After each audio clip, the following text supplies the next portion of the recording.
10 taon akong nagbulag-bulagan at nagbingi-bingihan sa loob ng mansyong ito na akala ko ay tahanan.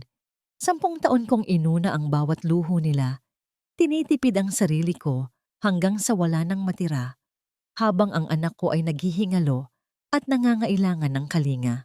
Pero ngayong gabi, sa isang iglap, namatay ang pagiging martir sa aking puso. Ninakaw ng sarili kong asawa ang perang inipon ko para sa operasyon ng aming anak upang isalba lamang ang hungkag na imahe ng kanilang pamilya. Akala nila ay habang buhay akong yuyuko at tatahimik. Nagkakamali sila dahil ang babaeng inapi at tinapakan ninyo, siya rin ang sisingil sa inyo ng bawat patak ng luhang pumatak. Ang tawanan sa loob ng silid-aralan ni Nicholas ay tila matatalim na patalim na tumatarak sa katahimikan ng pasilyo. Nakatayo ako sa labas ng pinto. Ang mga kamay ko ay nanginginig sa bigat ng tray na aking dala. Ngunit mas mabigat ang kabog sa aking dibdib nang marinig ko ang boses ng aking biyenan na si Doña Mirabel. Malinaw ang bawat salita, puno ng kagalakan at kawalang bahala, na para bang wala silang tinatapakang tao sa kanilang kasiyahan. "Huwag kang mag-alala, Mama," ang sabi ni Nicholas. Ang tinig niya ay puno ng kayabangan na pamilyar sa akin.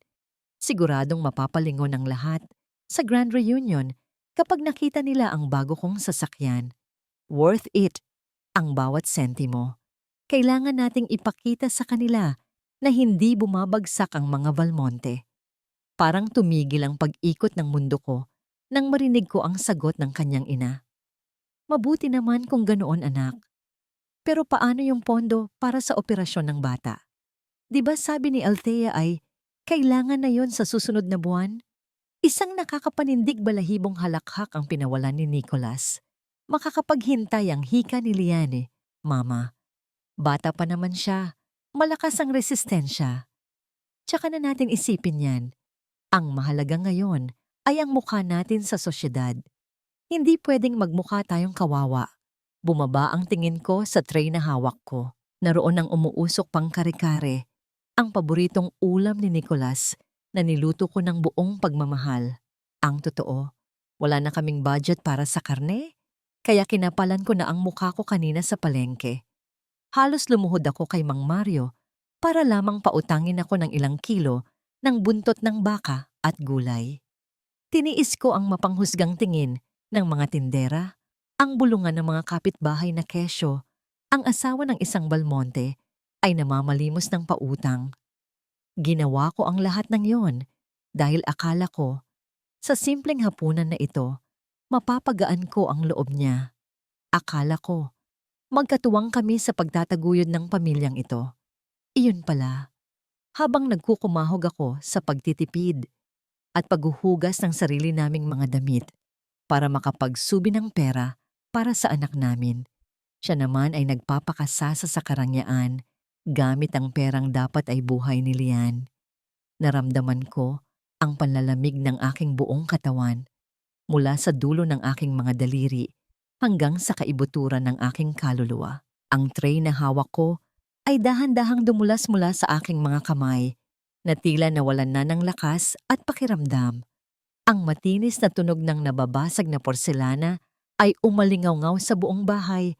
Kasunod ang pagkalat ng mainit na sarsa sa makintab na sahig na kahoy. Ang ulam na pinaghirapan ko, ang pagmamahal na ibinuhos ko, ay naging isang marumi at malagkit na kalat na lamang sa kanilang paningin. Agad na bumukas ang pinto. Bumungad si Doña Mirabel. Ang kanyang muka ay agad na nalukot sa pandidiri nang makita ang kalat sa paanan ko. Tiningnan niya ako mula ulo hanggang paa. Ang kanyang mga mata ay puno ng paghamak na 10 taon ko nang tinitiis. "Ano na naman ba ito, Althea?" Ang bulyaw niya, ang boses ay matining at masakit sa tainga. Napakalaswa talaga kumilos. Pati ba naman pagdadala ng pagkain hindi mo magawa ng tama? Sayang ang porselana. Mas mahal pa yan sa buhay mo. Sa likod niya ay lumabas si Nicholas. Inaasahan ko na makakakita ako ng kahit katiting na awa o pag-aalala sa kanyang mga mata. Ngunit blanko ito. Malamig. Walang pagsisisi, tiningnan niya ang natapong pagkain na parang isang abala. At pagkatapos, ay tiningnan niya ako na parang ako ang may kasalanan kung bakit nalaman ko ang kanilang sikreto. Imbis na tulungan akong tumayo o magpaliwanag, may inihagis siya sa aking paanan. Sa gitna ng mga basag na pinggan at sarsa, isang puting folder. Dumapo ito sa sahig, bukas, at tumambad sa akin ang mga salitang dumurog sa huling hibla ng aking pag-asa, sangla ng lupa at bahay. Ito ang ancestral house ng mga magulang ko sa probinsya, ang nag-iisang pamana na iniwan nila sa akin, ang huling kanlungan na meron ako. Pirmahan mo yan, ang sabi ni Nicolas sa tunong naguutos, ni hindi man lang nagabalang yumuko para iabot ito ng maayos. Kailangan ko ng dagdag na cash flow para sa negosyo. Huwag ka nang mag-inarte, Althea. Asawa kita. Kung anong meron ka, meron din ako. Tinitigan ko siya. Sa sandaling iyon, ang lalaking minahal ko, ang lalaking pinangakuan ko ng katapatan sa harap ng altar, ay naglaho. Ang nakikita ko na lamang ay isang halimaw na nakadamit ng mamahaling polo, isang estranghero na handang isakripisyo ang kinabukasan ng sarili niyang anak at ang huling alaala ng aking mga magulang para lamang sa kanyang sariling kapritsyo. Gusto kong sumigaw. Gusto kong isumbat sa kanya ang lahat ng sakripisyo ko. Gusto kong sabihin na narinig ko ang lahat, pero walang lumabas na boses sa aking lalamunan. Ang sakit ay napakalalim, napakabigat, na para bang may nakabara na bato sa aking dibdib. Bago pa ako makatugon, umilaw ang telepono ni Nicolas na hawak niya. Mabilis ang kanyang mga mata, ngunit mas mabilis ang paningin ko. Isang mensahe ang nag-flash sa screen, sapat na para mabasa ko sa kabila ng panlalabo ng aking mga luha. Natanggap ko na ang regalo. See you tonight, love. Hindi para sa kanya ang sasakyan. At hindi lang pera ang ninakaw niya sa amin. Umalis na kayo sa dadaanan ko. Ang malamig na sabi ni Nicolas. Bago siya humakbang, tinapakan ng folder na nasa sahig na parang basahan at naglakad palayo kasama ang kanyang ina na patuloy sa pagngingit-ngit tungkol sa nasayang na pagkain. Naiwan akong nakaluhod sa sahig. Ang tuhod ay baon sa mga bubog at sarsa. Ngunit hindi ko maramdaman ang hapdi ng sugat sa aking balat. Ang tanging nararamdaman ko ay ang pagguho ng mundo ko. Ganito na lang ba? Pagkatapos ng 10 taon ng paglilingkod, pagkatapos kong ibigay ang kabataan ko, ang pangarap ko, ganito na lang ba ako kadaling itapon? Pilit kong inipon ang natitirang lakas upang tumayo. Hindi para sa sarili ko, kundi para kay Lian. Bumalik ako sa kwarto namin, ang maliit na silid sa dulo ng bahay na tila naging kulungan ko na rin. Pagbukas ko ng pinto, sumalubong sa akin ang isang tunog na nagpatigil ng tibok ng puso ko. Hindi ito ang payapang paghinga ng isang natutulog na bata. Naroon ang tunog ng hangin na hirap na dumaloy, tila dumadaan sa isang makitid na daanan. Isang paghinga na hindi buo, pilit at hindi regular. Lian! Mahinang sigaw ko habang dali-dali akong lumapit sa kanya. Maputla ang aking anak.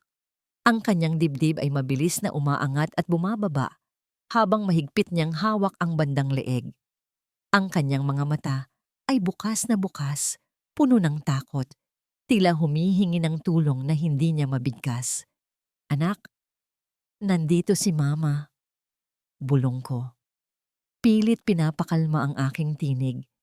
Dahan-dahan lang ang paghinga. Nanginginig ang aking mga kamay habang binuksan ko ang drawer sa tabi ng kama. Hinahanap ang kanyang nebulizer, ang gamot na lagi naming inaasahan.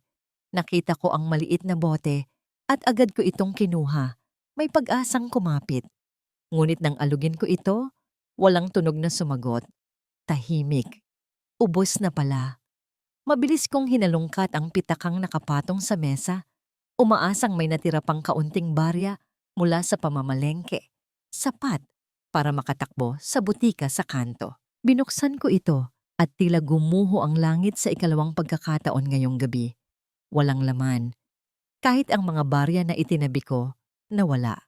Naalala ko na pumasok si Nicholas sa kwarto kaninang umaga. Pati ang huling sentimo na pang-emergency sana namin, kinuha niya. Tiningnan ko ang aking anak na naghihingalo at pagkatapos ay tumingin ako sa kawalan. Sa labas, nagsisimula ng bumuhos ang malakas na ulan. Tila nakikisimpatya sa bagyong nanalasa sa loob ng aking puso. Paano ko siya isasalba kung tinanggalan na nila ako ng lahat ng kakayahan para lumaban? Kumaripas ako ng takbo patungo sa silid ni Nicholas. Ang bawat hakbang ay tila hinahabol ng sarili kong takot na baka hindi ko na maabutan ang hininga ng aking anak. Kinalampag ko ang pinto ng kanyang kwarto. Ang aking mga kamao ay halos mamanhid sa lakas ng pagkatok, kasabay ng pagsigaw ng kanyang pangalan na puno ng desperasyon. Bumukas ang pinto at tumambad sa akin si Nicholas. Bihis na bihis at amoy mamahaling pabango. Inaayos niya ang kanyang kurbata sa harap ng salamin. Tila walang pakialam sa gulo ng aking buhok at sa luhang umaagos sa aking mukha. Nicholas, tulungan mo ako. Ang nagmamakaawa kong sigaw, halos lumuhod ako sa kanyang paanan. Si Lian. Hindi siya makahinga. Kailangan natin siyang dalhin sa ospital ngayon din. Tiningnan niya ako sa salamin, isang sulyap na puno ng inis, na para bang isang abala lamang ako sa kanyang mahalagang gabi. Huwag kang ang hysterical, Althea. Hika lang yan. Painumin mo ng tubig at pahingahin mo. May meeting ako. Wala na siyang gamot. At kinuha mo ang pera sa pitaka ko. Ang boses ko ay nabasag sa gitna ng pagtangis. Parang awa mo na, Nicholas. Anak mo siya. Mamamatay siya kapag hindi natin siya naisugod. Gamitin natin ang sasakyan. Pakiusap. Humarap siya sa akin. Ang kanyang muka ay hindi kakikitaan ng anumang bahid ng pag-aalala. Sira ang sasakyan. Nasa talyer pa yung luma. At yung bago, hindi pa nadi-deliver. Wala akong magagawa. Nagsinungaling siya ng walang kurap. Narinig ko kanina, nagyayabang siya sa kanyang ina tungkol sa bagong sasakyan na ipaparada niya. Pero sa sandaling iyon, wala akong oras para makipagtalo. Wala akong oras para sa galit. Kahit pera na lang, Nicholas. Pambayad sa taxi. Pang-deposit sa ospital. Ibalik mo yung kinuha mo. Pakiusap. Ang hagulgol ko habang pilit kong inaabot ang kanyang braso. Iniwaksin niya ang aking kamay na parang isang maduming insekto. Wala akong cash. Nasa credit card lahat at nasa limit na ako dahil sa investments. Gumawa ka ng paraan, Althea. Ikaw ang nanay. Huwag mo akong idamay sa kapabayaan mo. Tinalikuran niya ako, kinuha ang kanyang susi at cellphone at naglakad palabas ng kwarto na parang walang nangyayaring trahedya. Iniwan niya akong nakatulala. Ang puso ko ay durog na durog, habang ang bawat segundong lumilipas ay bawas sa buhay ng aking anak. Hindi ako pwedeng sumuko. Binalikan ko si Liane. Binalot siya sa isang manipis na kumot at binuhat siya kahit nanginginig ang aking mga tuhod. Mabigat siya, hindi dahil sa timbang, kundi dahil sa bigat ng responsibilidad na pasan ko. Paglabas ko ng gate, sumalubong sa amin ang hagupit ng malakas na ulan. Ang langit ay tila nakikiiyak sa akin. Ang kulog ay dumadagundong na parang babala ng tadhana. Basang-basa na kami sa loob lamang ng ilang segundo. Yakap-yakap ko si Liane, pilit na ipinaparamdam sa kanya ang init ng aking katawan habang tumatakbo ako sa madilim na kalsada. Walang taxi, walang dumadaan na sasakyan. Ang tanging naririnig ko ay ang huni ng hangin sa dibdib ni Lian na lalong humihina. Diyos ko, wag po. Ang paulit-ulit kong dasal habang ang tubig ulan ay humahalo sa aking mga luha. Huwag ang anak ko. Kunin niyo na lahat sa akin. Huwag lang siya. Sa wakas, isang tricycle ang dumaan. Hinarang ko ito kahit muntik na akong masagasaan. Manong, ospital po. Parang awa niyo na. Wala po akong pera ngayon, pero babayaran ko kayo. Ipapangako ko. Ang sigaw ko sa driver sa gitna ng ingay ng ulan. Nakita ng driver ang kalagayan ng bata. Hindi na siya nagtanong. Pinapasok niya kami at pinaharurot ang tricycle. Sa loob ng masikip na sasakyan, habang hawak ko ang malamig na kamay ni Liane, doon ko naramdaman ang matinding puot na nagsimulang sumibol sa aking puso. Ang galit na ito ang magiging gasolina ko para mabuhay. Pagdating sa pampublikong ospital, sinalubong kami ng kaguluhan. Siksikan ang mga pasyente sa hallway, amoy gamot at pawis, at ang ingay ng pagdaing ay nakabibingi. Isinugod si Liane sa emergency room, ngunit hinarang ako ng nurse sa desk. Ma'am, kailangan po muna ng deposit bago ma-admit sa private ward o kaya naman ay pumila kayo sa charity lane. Pero puno na po, ang sabi ng nurse ng walang emosyon. Miss, nag-aagaw buhay ang anak ko. Ang sigaw ko, nawawala na ang aking hinahon. Wala akong dala ngayon, pero babayaran ko. Asawa ko si Nicholas Valmonte. May pera kami. Umiling ang nurse. Pasensya na po, ma'am. Policy po ng ospital. Marami na pong ganyan ang sinasabi, tapos tatakasan kami. Handa na akong lumuhod. Handa na akong magmakaawa at halikan ng sahig para lang gamutin nila ang anak ko. Ngunit bago pa lumapat ang tuhod ko sa semento, isang mainit na palad ang humawak sa aking balikat at pumigil sa akin. Ako na ang bahala sa bill niya. I-charge mo sa account ko at siguraduhin mong mabibigyan ng kwarto ang bata ngayon din. Napatingin ako sa nagsalita. Isang lalaking nakasuot ng puting coat, matangkad, at may mga matang puno ng sinseridad at pag-aalala. Ang kanyang boses ay kalmado, ngunit may awtoridad na nagpatigil sa pagmamatigas ng nurse, Doc Rafael. Kayo po pala. Ang gulat na sagot ng nurse bago mabilis na kumilos upang asikasuhin ang mga papel. Humarap sa akin ang doktor. Ako si Dr. Rafael Inigo. Huwag kang mag-alala. Mrs. Althea. Althea Serrano. Ang sagot ko. Pilit na pinatatatag ang boses kahit nanginginig pa rin ang buong katawan ko. Dinala niya ako sa isang upuan sa waiting area habang inaasikaso ng ibang staff si Liane. Maya-maya, bumalik siya na may dalang isang tasa ng mainit na kape at isang malinis na tuwalya. Magpunas ka at uminom, Althea. Mahihirapan kang magbantay sa anak mo kung ikaw naman ang magkakasakit. Ang malumanay niyang sabi sabay abot ng tuwalya. Kinuha ko yon. At sa unang pagkakataon sa gabing yon, naramdaman ko ang init. Hindi lang mula sa kape, kundi mula sa malasakit ng isang estranghero. Isang bagay na ipinagkait sa akin ng sarili kong asawa. Salamat. Hindi ko alam kung paano kita mababayaran. Ang bulong ko habang nakayuko. Napansin ko ang pagtigil ng kanyang tingin sa pangalang isinulat ng nurse sa form kanina, Valmonte. Kumunot ang kanyang noo, tila may naalala. Tila may alam siyang lihim na nakakubli sa apelidong yon. Ngunit hindi siya nagtanong. Sa halip, ngumiti siya ng tipid. Ang mahalaga ay ligtas na ang anak mo. Magpahinga ka muna. Kinabukasan, humupa na ang hika ni Liane at pinayagan kaming umuwi matapos ang obserbasyon. Inihatid kami ni Dr. Rafael gamit ang kanyang sasakyan hanggang sa tapat ng aming gate dahil wala pa rin akong pamasahe. Nahihiyaman ako. Wala akong choice. Salamat ulit, Doc. Ang sabi ko bago bumaba. Pagpasok ko sa gate, bit-bit si Liane na mahimbing na natutulog. Natigilan ako.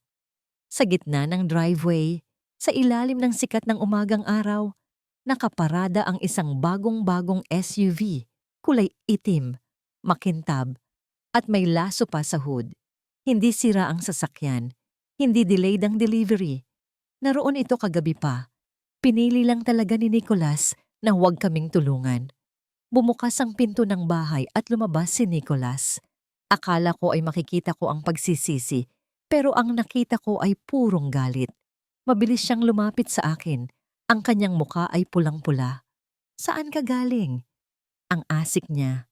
Sa ospital. Muntik nang mamatay ang anak mo, Nicholas. At nandito lang pala ang sasakyan. Ang sagot ko, hindi na kayang pigilan ng sumbat. Hindi pa ako nakakatapos magsalita nang dumapo ang kanyang palad sa aking pisngi. Napakalakas, napakabilis. Muntik ko nang mabitawan si Lian kung hindi ko lang siya yakap ng mahigpit. Ang init ng sampal ay gumapang sa aking mukha, ngunit mas masakit ang kanyang mga sumunod na salita.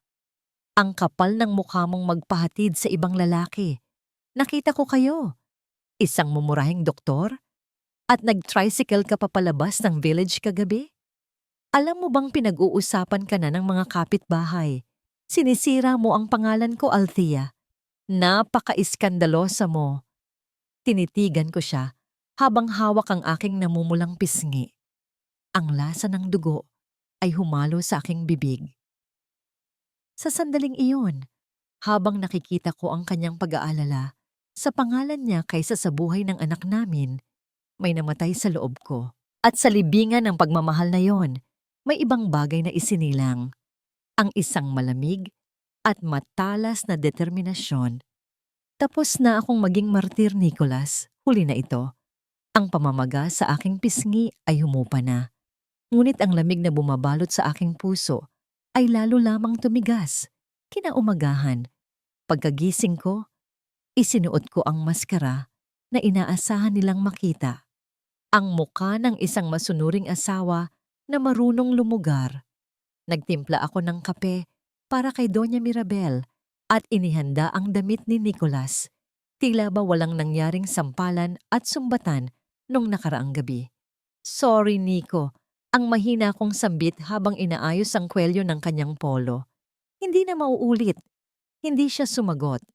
Tumango lamang siya, isang senyales na tinatanggap niya ang aking pagsuko bago niya kinuha ang kanyang briefcase at umalis nang hindi man lang sumusulyap sa akin o sa aming anak. Sa kanyang isipan, nanalo siya. Sa kanyang isipan, napatahimik na niya ako. Hindi niya alam, ang katahimikan ko ay hindi tanda ng pagkatalo, kundi isang paghahanda. Nang makalabas sila, nagdahilan ako sa kasambahay na pupunta ako sa palengke para mamili ng sariwang isda. Ngunit sa halip na sa palengke, ang mga paa ko ay dinala ako sa isang lumang karinderya sa gilid ng bayan, malayo sa matang mapanghusga ng mga kakilala ng mga Balmonte. Doon, sa isang sulok na mesa na may plastik na mantel, naghihintay si Celia.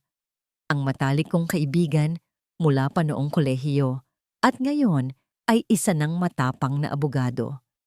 Nang makita niya ang bahagyang basa sa gilid ng aking labi na pilit kong tinatakpan ng foundation, dumilim ang kanyang mukha at mahigpit na napahawak sa kanyang baso ng tubig. Papatayin ko ang gagong yon, ang madiin niyang bulong. Ang kanyang mga mata ay nag-aapoy sa galit. Althea, tama na ito. Idemanda na natin siya. Violence against women and children. Kaya kitang ipanalo. Umiling ako ng marahan habang umuupo sa tapat niya. Hindi, Sel. Hindi pa ngayon. Kapag dinemanda ko siya ngayon, ano ang mangyayari? Wala akong trabaho. Wala akong pera. Ang bahay na tinitirhan namin, nakapangalan sa nanay niya. Kapag nagkahiwalayan kami, kukunin nila si Liane. Sasabihin nilang wala akong kakayahang buhayin ang anak ko. At alam nating pareho na sa bansang ito kung sino ang may pera, siya ang may hustisya. Bumuntong hininga si Celia ng malalim. Alam niyang tama ako. Binuksan niya ang kanyang bag at inilabas ang isang brown envelope. Inilapag niya ito sa mesa sa pagitan ng aming mga hindi naubos na kape. Kung gusto mong lumaban, kailangan mo ng bala, sabi niya sa seryosong tono. Tiningnan ko ito. Mga litrato. Hindi ito ang mga klase ng litrato na makikita sa social media. Ito ay mga kuha ng pagtataksil na isinasagawa sa dilim.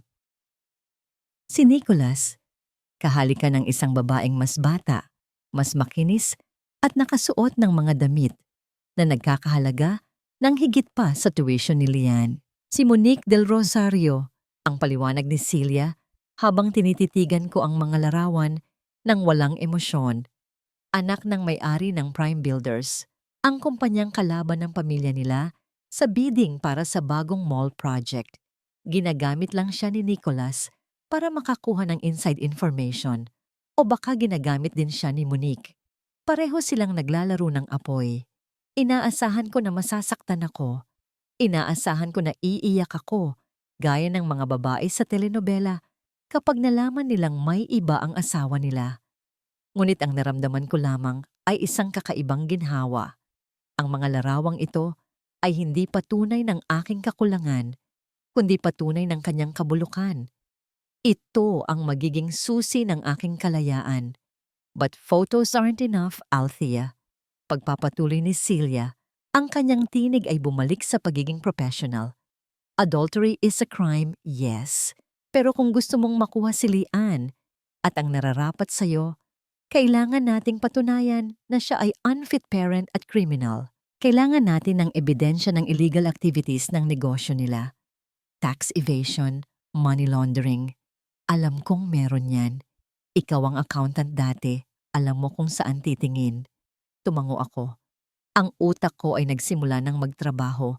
Bumabalik sa dati kong husay sa mga numero at detalye.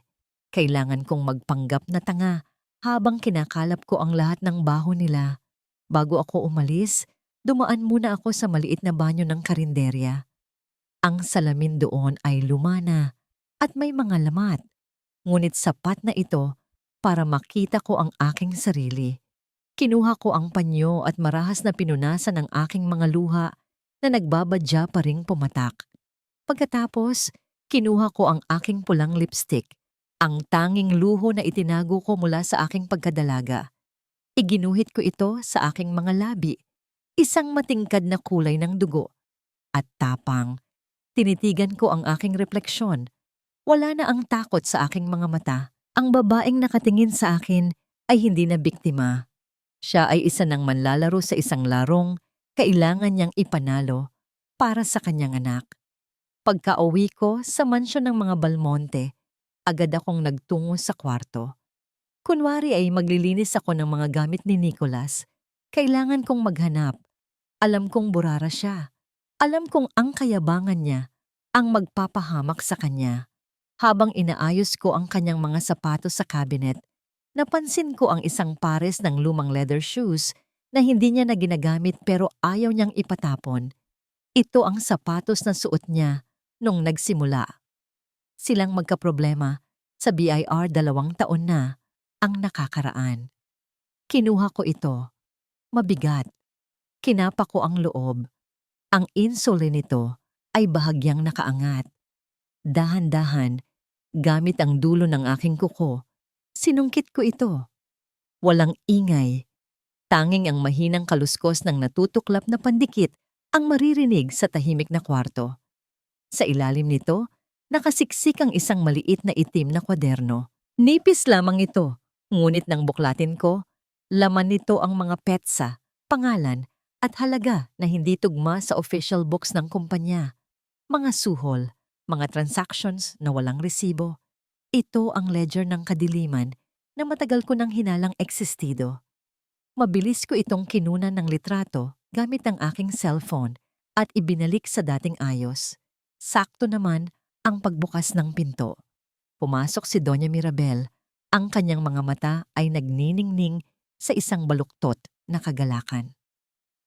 Althea, nandyan ka pala, ang sabi niya. Hindi man lang napansin ang mabilis kong pagtayo. Malapit na ang 70 kaarawan ko. Gusto ko ng malaking handaan. Grand fiesta.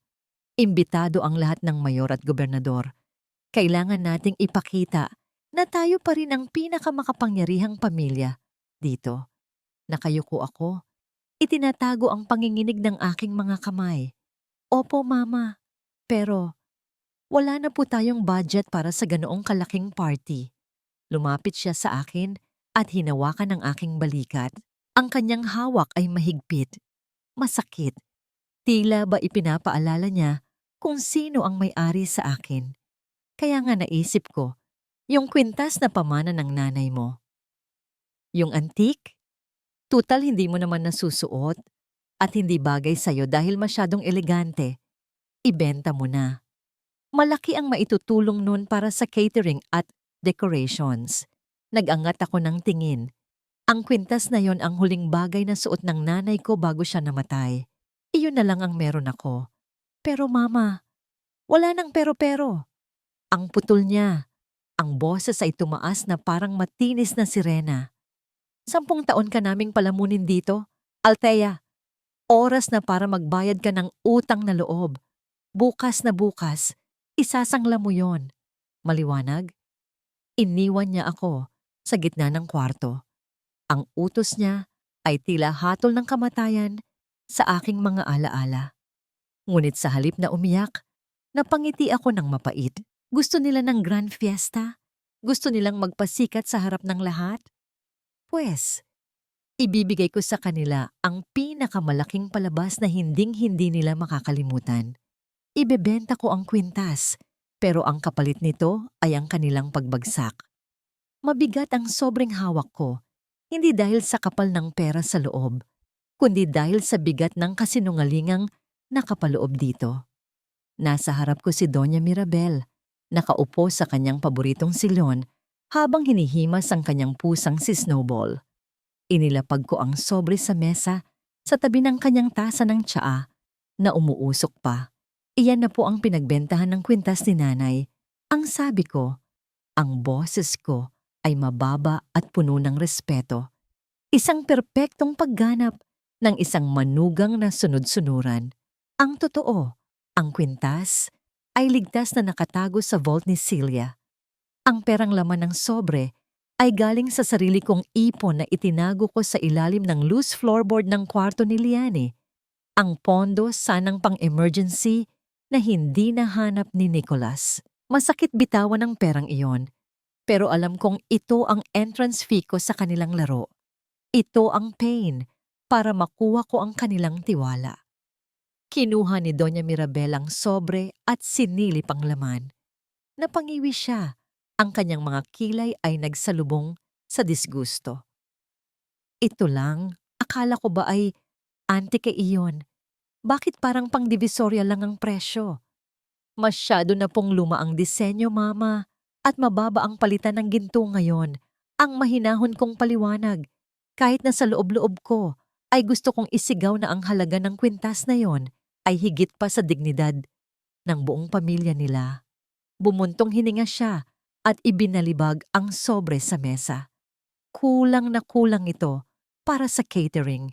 Gusto ko ng lechon baka, Althea.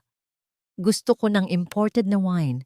Paano natin mapapahanga ang mga Del Rosario kung ganito kakarampot ang budget? Dito ko nakita ang siwang, ang pagkakataong hinihintay ko. Huminga ako ng malalim at lumapit ng bahagya. Mama, kung gusto niyo po talagang makatipid para madagdagan ang budget sa pagkain, bakit hindi po ninyo tanggalin ang external accountant ng kumpanya? Mahal ang retainer fee nila buwan-buwan. Tumingin siya sa akin. Ang kanyang mga mata ay naniningkit. At sino naman ang gagawa ng trabaho? Si Nicholas? Mag-addition nga lang. Sumasakit na ang ulo ng anak ko. Ako po, ang sagot ko ng mabilis, ngunit walang pagyayabang. CPA po ako, mama. Dati akong nagtatrabaho sa auditing firm bago ako nagpakasal. Libre ang serbisyo ko. Ang matitipid natin sa professional fee, pwede nang idagdag sa lechon baka. Saglit na natahimik ang kwarto. Narinig ko ang pag-ikot ng electric fan at ang mahinang paghuni ng pusa. Tinitimbang niya ang alok ko. Alam kong kuripot siya at ang salitang libre at matitipid ay musika sa kanyang pandinig. Ang hindi niya alam, ang inaalok ko ay hindi tulong, kundi ang lubid na bibitay sa kanila. Sige, ang tamad niyang pagsang-ayon, sabay kaway ng kamay na parang nagtataboy ng langaw. Kausapin mo ang asawa mo. Basta siguraduhin mong walang magiging problema sa BIR. Ayoko ng sakit ng ulo.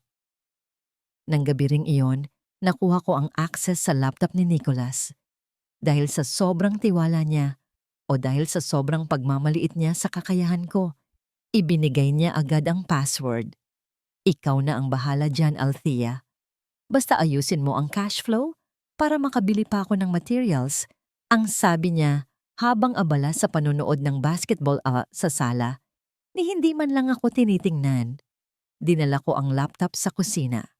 Madilim na ang buong bahay, tanging ang ilaw mula sa screen ang nagbibigay liwanag sa aking mukha. Nagsimula akong magtrabaho. Ang mga daliri ko ay mabilis na tumipas sa keyboard. Bawat galaw ay pamilyar. Bawat numero ay isang kwento. Sa unang tingin, mukhang maayos ang libro. Pero bilang isang accountant, alam ko na ang demonyo ay nasa mga detalye. Sinimulan kong ikumpara ang official records sa mga litrato ng Black Ledger na nakuha ko sa sapatos niya. At doon ko nakita ang baho. May mga malalaking halaga na lumalabas tuwing kinsenas. Hindi ito para sa suppliers, hindi ito para sa sweldo ng empleyado. Ang nakalagay sa description ay consultancy fees, pero ang account number ay paulit-ulit na nagpapadala sa isang entity na nagngangalang Bahay Kalinga ni San Martin. Kumunot ang noo ko. Isang ampunan. Si Nicholas, ang lalaking kumuha ng pera ng sarili niyang anak na may sakit, ay nagdodonate ng milyones sa isang ampunan? Imposible. Walang buto ng pagkakawanggawa sa katawan ng asawa ko. Sinearch ko ang pangalan ng ampunan. Walang website, walang address, walang SEC registration. Isa itong ghost entity. Isa itong dummy account kung saan niya tinatago o nililinis ang pera. Naramdaman ko ang pagbilis ng tibok ng puso ko. Ito na. Ito ang ebidensyang hinahanap ni Celia. Money laundering, tax evasion. At kung mapapatunayan kong sa kanya ang account na yon, mababawi ko ang pera ni Liane. Kinuha ko ang cellphone ni Nicholas na naiwan niya sa counter habang kumukuha siya ng tubig kanina. Kailangan kong picturan ang bank transfer receipts na nasa email niya para may solidong ebidensya. Nanginginig ang kamay ko habang binubuksan ko ang kanyang email app. Bawat segundong lumilipas ay tila isang oras. Ang katahimikan ng kusina ay biglang naging nakabibingi. Ang tunog ng refrigerator, ang patak ng ulan sa labas, lahat ay tila pinalakas ng aking kaba. Nakita ko ang email confirmation ng bank transfer. Itinapat ko ang aking sariling cellphone para kunan ito ng litrato. Click! Ang silent shutter ng camera ay gumana. Ngunit sa utak ko, parang sumabog ito. Biglang bumukas ang ilaw sa kusina. Ang liwanag ay nakapanduduling. Dahilan para mapapikit ako at mapahigpit ang hawak sa parehong telepono. Ang anino ng isang lalaki ay humaba sa sahig papunta sa kinaroroonan ko. Anong ginagawa mo sa cellphone ko, Althea? Ang boses ni Nicholas ay mababa. Galing sa bagong gising na lalamunan, ngunit puno ng hinala. Nakatayo siya sa may pintuan ng kusina. Ang mga mata ay nakapako sa kamay kong hawak ang kanyang telepono at ang akin. Nanigas ang buong katawan ko. Ang puso ko ay tila gustong kumawala sa aking dibdib.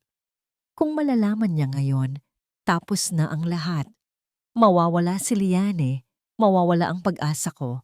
Dahan-dahan akong humarap. Pinipilit kong pakalmahin ang nanginginig kong mga kalamnan. Pinipilit kong isuot muli ang maskara ng isang tangang asawa. Ngunit sa pagkakataong ito, hindi ko sigurado kung kaya pang pagtakpan ng aking ngiti ang takot na sumisigaw sa aking mga mata. Nanatili akong nakatayo sa gitna ng kusina. Ang lamig ng aircon ay tila nanunuot hanggang sa aking buto. Ngunit ang pawis na namumuo sa aking noo ay nagsasabi ng ibang kwento. Ang titig ni Nicholas ay parang laser na tumatagos sa akin. Hinihintay ang aking sagot. Hawak ko ang kanyang telepono na parang isang bombang anumang oras ay sasabog. Mabilis na umikot ang aking utak. Kung sasabihin ko ang totoo, tapos na kami ni Lian. Kung magsisinungaling ako at mahuhuli, tapos din kami. Kaya pinili ko ang isang kasinungalingan na alam kong kakagatin ng kanyang ego. Dinadownloadan ko lang ng GPS tracker app. Nico? Ang sagot ko. Pilit na pinatatag ang boses at nilagyan ng bahid ng pag-aalala.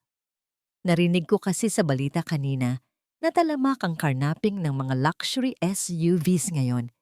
Gusto ko lang siguraduhin na safe ang investment mo. Siyempre, pinaghirapan mo yan. Nakita ko ang pagbabago sa kanyang mukha. Mula sa hinala, dahan-dahang gumapang ang isang nanangiting puno ng kayabangan sa kanyang mga labi. Lumapit siya sa akin at kinuha ang telepono mula sa aking nanginginig na kamay. Praning ka talaga, Althea, ang sabi niya, sabay iling. Pero halatang na-flatter siya sa ideyang gusto kong protektahan ang kanyang kayamanan. Pero sa bagay, tama ka na naman. Masyadong mainit sa mata ang sasakyan ko. Sige, ituloy mo yan bukas. Ibigay mo na sa akin yan. May tatawagan ako.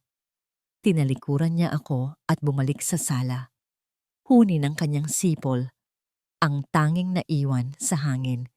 Napasandal ako sa counter. Ang aking mga tuhod ay tila naging halaya. Muntik na. Napakaburara niya talaga. At ang kanyang kayabangan ang naging panangga ko. Pero nakuha ko na ang kailangan ko. Ang litrato ng bank transfer ay nasa phone ko na. Kinabukasan, ang mansyon ay napuno ng halimuyak ng mamahaling pabango at matinis na tawanan. Dumating ang mga amiga ni Doña Mirabel para sa kanilang afternoon tea. Nakasuot ako ng aking lumang uniforme, isang simpleng blusa at palda na kupas na ang kulay. Habang naglalakad ako, papasok sa sala, dala ang tray ng imported na biskwit at tsa. Oh, Mirabel, ito ba ang bago mong kasambahay? Ang galing kumilos, hindi gaya nung dati. Ang puna ng isang ginang na puno ng alahas ang leeg habang tinitingnan ako mula ulo hanggang paa. Naramdaman ko ang pag-iinit ng aking mukha.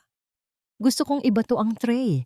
Gusto kong sabihin na ako ang asawa ng anak niya, na ako ay CPA, na ako ang bumubuhay sa pamilyang ito sa likod ng mga kurtina. Pero nanatili akong nakayuko. Tumawa si Doña Mirabel, isang tawang matinis at mapang-asar. Naku, hindi, Mare. Si Althea yan, asawa ni Nicholas. Hayaan mo na, sanay naman yan sa gawaing bahay. Alam mo naman, galing sa hirap kaya sanay magsilbi. Diba, Althea? Opo, Mama. Ang mahina kong sagot habang inilalapag ang tasa sa harap niya.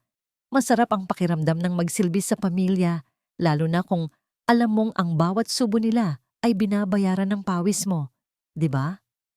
Ang dagdag pa niya, na tila ba isang papuri pero puno ng lason. Ang mga amiga niya ay naghagikgikan, tinatakpan ng kanilang mga bibig ng mamahaling panyo. Sa kanilang mga mata, isa lamang akong dekorasyon na nagkataong humihinga. Isang high-class maid na swerteng nakapag-asawa ng Balmonte. Umatras ako pabalik sa kusina. Ang bawat hakbang ay mabigat. Pero sa bawat insulto nila, lalo lamang tumitibay ang pader sa paligid ng puso ko. Sige lang, tawa lang kayo. Dahil kapag bumagsak na ang lahat ng ito, ako na ang huling tatawa. Nang hapong iyon, dinala ko si Lian sa klinika ni Dr. Rafael para sa kanyang follow-up check-up. Habang sinusuri niya ang baga ng aking anak, napansin ko ang pagtitig niya sa akin. Hindi ito ang tingin ng isang doktor sa pasyente, kundi tingin ng isang tao sa kapwa-tao. Mrs. Valmonte. Althea. Ang basag niya sa katahimikan matapos ibaba ang stethoscope. Maayos na ang lungs ni Lian eh. Pero ikaw, kailan ka huling nagpa-check up? Napahawak ako sa aking pisngi. Alam kong malalim ang aking mga mata at maputla ang aking balat. Okay lang ako, Doc. Pagod lang sa pag-aasikaso sa bahay. Lumapit siya ng bahagya. Ang kanyang boses ay puno ng sinseridad. Hindi mauubos ang trabaho sa bahay, pero ang katawan mo, iisa lang yan. You are operating on empty fumes, Althea. Ang stress. Pumapatay yan ng dahan-dahan. Kung hindi mo aalagaan ang sarili mo, sino ang mag-aalaga kay Lian kapag bumigay ka? Natigilan ako. Tama siya. Sa sobrang kagustuhan kong lumaban para sa anak ko, nakalimutan ko na ang sarili ko ay ang tanging sandata na meron siya. Habang naglalakad kami pauwi, mahigpit na hinawakan ni Lian ang aking kamay. Ang maliliit niyang daliri ay mainit at puno ng buhay. Tumingala siya sa akin. Ang kanyang mga mata ay nagniningning. Mama, huwag ka nang sad. Ang sabi niya sa kanyang inosenteng tinig. Paglaki ko, magiging doktor din ako, gaya ni Tito Rafael. Tapos bibilhan kita ng malaking bahay. Yung walang nagpapagalit sa'yo. Yung tayong dalawa lang. Napaluha ako, hindi dahil sa lungkot, kundi dahil sa pag-asa. Lumuhod ako at niyakap siya ng mahigpit sa gitna ng bangketa. Pangako yan, anak. Pangako, mama. Ang pangakong yon ang naging lakas ko para harapin ang isa pang gabi sa impyernong iyon. Ngunit pagdating namin sa bahay, isang bagong demonyo ang naghihintay sa akin. Habang naghahanda ako ng hapunan, naramdaman ko ang pag-ugong ng aking cellphone sa bulsa ng aking apron. Kinuha ko ito, inaasahang si Celia ang nag-text para sa update sa mga ebidensya. Ngunit isang hindi rehistradong numero ang bumungad sa screen. Binuksan ko ang mensahe at ang mga salita ay tila sumampal sa akin ng mas malakas kaysa sa ginawa ni Nicholas. Bitawan mo na siya. Tanda mo na, wala ka pang silbi. Alam naman nating lahat na ako ang mahal niya at ako ang nagpapaligaya sa kanya. Huwag kang maging desperada. M. Monique, ang babaeng nasa litrato, ang babaeng nilulustayan ng pera ng anak ko. Nabitawan ko ang sandok sa aking kamay. Ang tunog ng metal na tumama sa sahig ay umalingaw-ngaw sa tahimik na kusina. Ang kapal ng mukha. Hindi lang nila ninakaw ang pera namin, pati ang dignidad ko ay gusto nilang yurakan hanggang sa huli. Humugot ako ng malalim na hininga. Imbis na umiyak o magwala, pinindot ko ang save button. Salamat, Monique. Salamat sa dagdag na ebidensya ng harassment. Akala mo ay tinatakot mo ako, pero ang totoo, ikaw mismo ang nag-abot sa akin ng isa pang pako para sa kabaong ng relasyong ito. Ang tunog ng ballpen na gumuguhit sa papel ay musika sa aking pandinig. Nakatayo ako sa tabi ni Doña Mirabel. Pinapanood ang bawat kurba ng kanyang pirma sa dokumentong inilatag ko sa kanyang harapan. Ang haring araw ay tumatagos sa malalaking bintana ng library, tinatanglawan ng alikabok na lumilipad sa hangin. Ngunit para sa akin, ang liwanag na ito ay hudyat ng simula ng kanilang katapusan. Sigurado ka ba na ito ang solusyon para hindi mabawasan ang budget ng Grand Fiesta ko? Ang tanong niya habang inaabot ang kanyang salamin sa mata, bagaman alam kong hindi niya babasahin ng buo ang mga nakasulat. Masyado siyang abala sa pagpili ng mga bulaklak para sa party. Opo, Mama, ang sagot ko ng may pagpapakumbaba habang ang puso ko ay tumitibok ng mabilis sa ilalim ng aking dibdib. Tinatawag po itong asset shielding strategy. Sa pamamagitan ng pagpirma ninyo bilang sole guarantor ng mga bagong loans, mapoprotektahan ninyo ang mga lumang assets mula sa tax audit. Kumbaga, ilalayo natin sa mata ng BIR ang ancestral house at ililipat ang focus sa mga bagong investments. Ang mga salitang ginamit ko ay pawang mga termino sa negosyo na alam kong hindi niya naiintindihan, ngunit gusto niyang pakinggan. Ang katotohanan, ang pinapirmahan ko sa kanya ay isang kasulatan na inaako niya ang lahat ng personal na utang ni Nicholas at tinatanggal ako sa anumang pananagutan. Sa papel na ito, siya na ang kapitan ng barkong palubog at ako ay pasahero na lamang na handa. Nang tumalon, mabuti naman. Alam ko namang may silbi ka rin kahit papaano. Ang sabi niya, sabay abot ng dokumento sa akin. Ayusin mo na yan. Ayokong iniintindi ang mga ganyang kaliit na bagay. Kinuha ko ang papel. Ang bigat nito sa aking kamay ay tila ginto. Ang pirma niya ang susi ng aking kalayaan. Kinahapunan, nagpaalam ako na may bibilhin lang sa bayan para sa party needs. Ngunit hindi ako lumayo. Pumasok ako sa sasakyan ni Celia na nakaparada sa kabilang kanto, malayo sa gate ng village, ngunit tanaw pa rin ang labas ng mansyon. Tahimik sa loob ng kotse, amoy leather at lumang kape. Inabutan ako ni Celia ng isang supot ng burger mula sa fast food. Kain ka muna. Kanina ka pa hindi kumakain, ang sabi niya habang inaayos ang laptop sa kanyang kandungan. Binuksan ko ang burger. Malamig na ito at medyo matigas ang tinapay, ngunit kinagatan ko ito ng buong gana. Ito ang lasa ng realidad. Ito ang lasa ng pakikibaka. Habang ngumunguya ako, binuksan ni Celia ang live feed mula sa mga hidden camera na ikinabit ko kaninang umaga sa sala at sa kwarto namin ni Nicholas. Nasa screen ang sala ng mansyon. Bumukas ang pinto. Pumasok si Nicholas at kasunod niya ay isang babae, si Monique. Nakasuot si Monique ng isang pulang bestida na halos wala nang tinatago sa kanyang katawan. Tumatawa siya. Isang tawang rinig na rinig ko kahit sa mahinang volume ng laptop. Umikot siya sa gitna ng sala. Hinahaplos ang mga antik na vase ni Doña Mirabel na parang siya na ang may-ari ng lugar. Ang ganda ng bahay niyo, babe. Bagay na bagay sa akin, ang sabi ni Monique, sabay lingkis sa leeg ni Nicholas. Napahinto ako sa pagnguya. Tinitigan ko ang screen. Inaasahan ko na mararamdaman ko ulit ang sakit, ang selos, ang pagnanais na sumugod doon at sabunutan siya. Pero wala. Tanging ang lamig ng aircon ng kotse at ang pagkasuklam ang nararamdaman ko. Para akong nanonood ng isang pelikula na hindi maganda ang istorya at hindi magagaling ang mga artista.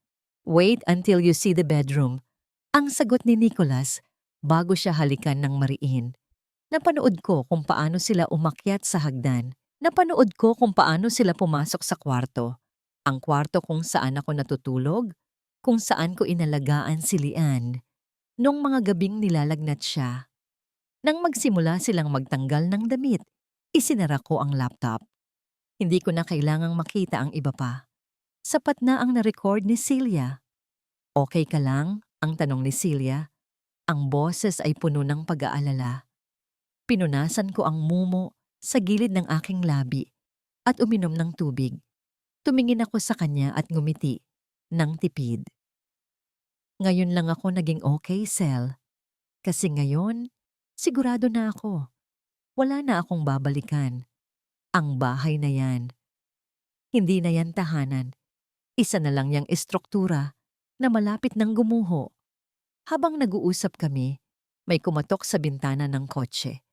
Napatalon kami ni Celia sa gulat. Isang lalaking nakamotorsiklo na may logo ng courier service. Ma'am Althea Serrano, kayo po ba yan? Nakita ko po kayong lumabas galing sa Valmonte Residence kanina. Ang tanong ng rider. Binuksan ko ng bahagya ang bintana. Ako nga, may padala po para sa inyo. Urgent daw po, walang return address. Iniabot niya sa akin ang isang makapal na brown envelope bago pinaharurot ang kanyang motor palayo. Kakaiba ang bigat nito. Walang pangalan ng sender. Binuksan ko ito ng dahan-dahan. Sa loob ay mga lumang litrato. Itim at puti. Isang babaeng kamukhang-kamukha ni Doña Mirabel, pero nakasuot ng damit na pang-hostess sa isang club, nakaupo sa kandungan ng iba't ibang lalaki, at sa likod ng isang litrato may nakasulat na petsa at lugar. Club Felicidad, 1,975. Nanlaki ang mga mata ko. Ang matapobreng Doña Mirabel, ang babaeng laging ipinagmamalaki ang kanyang dalisay na lahi at dugong bughaw, ay may tinatagong ganitong nakaraan? Ito ang alas na hindi ko inaasahan. Isang regalong hulog ng langit. O baka galing sa impyerno. Biglang umilaw ang aking cellphone. Unknown number. Sinagot ko ito. Hello? Mrs. Nicholas Valmonte? Ito po ay mula sa legal department ng Bangko Sentral. Tumatawag kami para ipaalam na ang final demand letter para sa foreclosure ng property sa subdivision ay naipadala na. mayroon na lamang kayong 48 oras para isettle ang 15 milyong piso na arrears bago namin isagawa ang writ of possession. Nanigas ako. 48 oras. 2 araw na lang bago bawiin ng bangko ang mansyon. 2 araw na lang bago ang grand fiesta ni Doña Mirabel. Ma'am, nandyan pa po ba kayo? Kailangan namin ng confirmation. Tumingin ako sa mansyon. Sa loob, nagpapakasasa ang asawa ko, kasama ang kabit niya. Ang biyanan ko ay nangangarap ng engrandeng party. Hindi nila alam na ang lupa na tinatayuan nila ay gumuguho na. Huminga ako ng malalim. Ang boses ko ay kalmado, malamig, at walang bahid ng takot. I'm sorry, wrong number po kayo.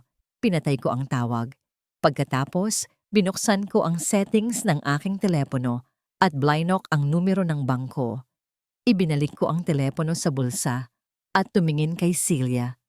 Simulan na natin ang countdown, Cel. Hayaan nating mag-party sila. Hayaan nating isipin nilang nasa tuktok sila ng mundo. Dahil sa makalawa, ang party nila ang magiging pinakamalaking libing ng pangalan ng mga Balmonte. Ang huling gabi sa loob ng impyerno ay dapat ipagdiwang, kaya niluto ko ang pinakamasarap na hapunan na matitikman ng pamilyang ito. Puno ang kusina ng halimuyak ng nilagang baka at ginisang hipon. Mga pagkaing paborito nilang mag-ina. Ang bawat hiwa ko sa mga gulay ay may kasamang diin. Tila ba, sa bawat paglapat ng kutsilyo sa sangkalan, ay pinuputol ko na rin ang isa-isang tali na nag-uugnay sa akin sa apelyidong Balmonte. Pinagmasdan ko ang pag-usok ng mainit na sabaw. Ito ang huling beses na magsisilbi ako sa kanila. Ito ang huling beses na gagamitin ko ang aking husay sa pagluluto upang busugin ang mga taong nagutom sa aking kaluluwa. May kakaibang kapayapaan ang bumabalot sa akin, isang katahimikan na gaya ng dagat bago humampas ang pinakamalakas na bagyo. Inihain ko ang pagkain sa mahabang mesa. Ang mga pinggan ay porselana, ang mga kubyertos ay pilak. Lahat ay kumikinang sa ilalim ng chandelier. Naupo si Doña Mirabel sa kanyang kabisera. Ang muka ay puno ng excitement para sa gaganaping grand fiesta bukas. Siguraduhin mong malinis ang mga kurtina bukas. Althea, ang utos niya habang sumusubo ng kanin. Darating si Governor.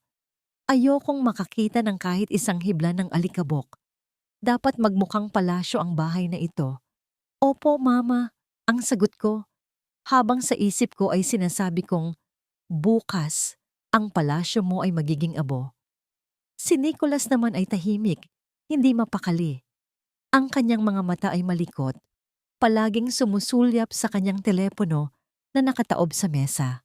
Halatang hindi siya makakain ng maayos. Ang kanyang noo ay pawisan kahit na malakas naman ang aircon. Biglang umilaw ang kanyang telepono. Ang vibration nito sa ibabaw ng mesa ay lumikha ng isang nakakairitang ugong na bumasag sa tunog ng aming pagnguya. Mabilis pa sa kidlat na dinampot ito ni Nicholas. Nakita ko ang pamumutla ng kanyang mukha nang mabasa niya ang nasa screen. Sino yan, Nico? Si Monique ba? Ang tanong ng kanyang ina na may halong panunokso. Tumayo si Nicholas ng padabog, dahilan upang umuga ang mesa at tumapon ng bahagyaang tubig sa baso. Hindi. Trabaho lang. May kailangan lang akong ayusin sa warehouse. Hindi na siya nagpaalam. Mabilis siyang naglakad palabas ng dining room. Ang kanyang mga hakbang ay mabibigat at puno ng takot. Sinundan ko siya ng tingin. Alam ko kung ano ang bumabagabag sa kanya. Ang mga pinagkautangan niya para sa sugal at luho ay nagsisimula ng maningil. Ang mga kaibigan niya sa negosyo ay naamoy na ang pagbagsak niya. Ang takot sa kanyang mga mata ay ang unang kabayaran sa lahat ng ginawa niya sa amin ni Lian. Nang matapos ang hapunan at makatulog na si Doña Mirabel, sinimulan ko ang aking huling misyon. Naglakad ako sa pasilyo ng mansyon. Hinaplos ko ang mga dingding na naging saksi sa aking mga luha sa loob ng 10 taon. Ang bawat sulok ng bahay na ito ay may alaala ng aking paghihirap. Ang hagdan kung saan ako nadulas at hindi man lang tinulungan. Ang kwarto kung saan ako nagkulong habang nagiinuman sila sa baba. Dati, ang tingin ko sa bahay na ito ay isang dambuhalang halimaw na lumunok sa akin. Pero ngayong gabi, isa na lamang itong lumang gusali na puno ng mga anay. Pumasok ako sa bodega sa ilalim ng hagdan. Ito ang lugar kung saan tambakan ng mga lumang gamit, maalikabok at amoy luma. Dito ko itinago ang aming kalayaan. Mula sa likod ng mga lumang kahon ng Christmas decor, hinila ko ang 2 maleta. Hindi ito mamahalin. Mga lumang bag na ginagamit ko dati noong dalaga pa ako. Binuksan ko ang mga ito at sinimulang ilaman ang mga mahahalagang gamit. Wala akong kinuha na galing sa mga Balmonte. Iniwan ko ang mga alahas na bigay ni Nicolas noong nanliligaw pa siya. Iniwan ko ang mga damit na binili ni Doña Mirabel na pilit niyang ipinasusuot sa akin para magmukha akong presentableng katulong. Ang inilagay ko lang ay ang mga damit ni Lian, ang kanyang paboritong unan, ang kanyang mga gamot, at ang ilang litrato ng aking mga magulang. Ito lang ang kailangan namin. Ang iba pang bagay ay pabigat lang sa aming paglipad. Umakyat ako sa kwarto ni Liane. Mahimbing na ang tulog ng aking anghel. Ang kanyang paghinga ay payapa at regular. Umupo ako sa tabi ng kanyang kama at hinawi ang buhok na tumatakip sa kanyang noo. Hinalikan ko siya ng marahan. Ibinubuhos ang lahat ng pagmamahal at pangako sa halik na yon. Anak, matulog ka ng mahimbing. Ang bulong ko sa hangin. Bukas, paggising mo hindi na tayo matatakot. Bukas, puputulin na ni Mama ang kadena. Hindi ka naiiyak dahil sa kanila. Habang nakatitig ako sa kanya, naramdaman ko ang pagpatak ng luha sa aking pisngi. Hindi ito luha ng lungkot, kundi luha ng pamamaalam. Paalam sa Althea na mahina. Paalam sa Althea na sunod-sunuran. Ang babaeng gigising bukas ay hindi na ang dating Althea na takot sa sariling anino. Siya ay magiging isang ina na handang sunugin ang mundo upang bigyan ng liwanag ang kanyang anak. Dahan-dahan kong binuhat ang mga maleta pababa ng hagdan. Bawat hakbang ay tila pagtulay sa manipis na yelo. Ang katahimikan ng bahay ay tila may sariling pandinig. Naghihintay ng kahit munting ingay upang ipagkanulo ako. Mahigpit ang hawak ko sa handle ng maleta.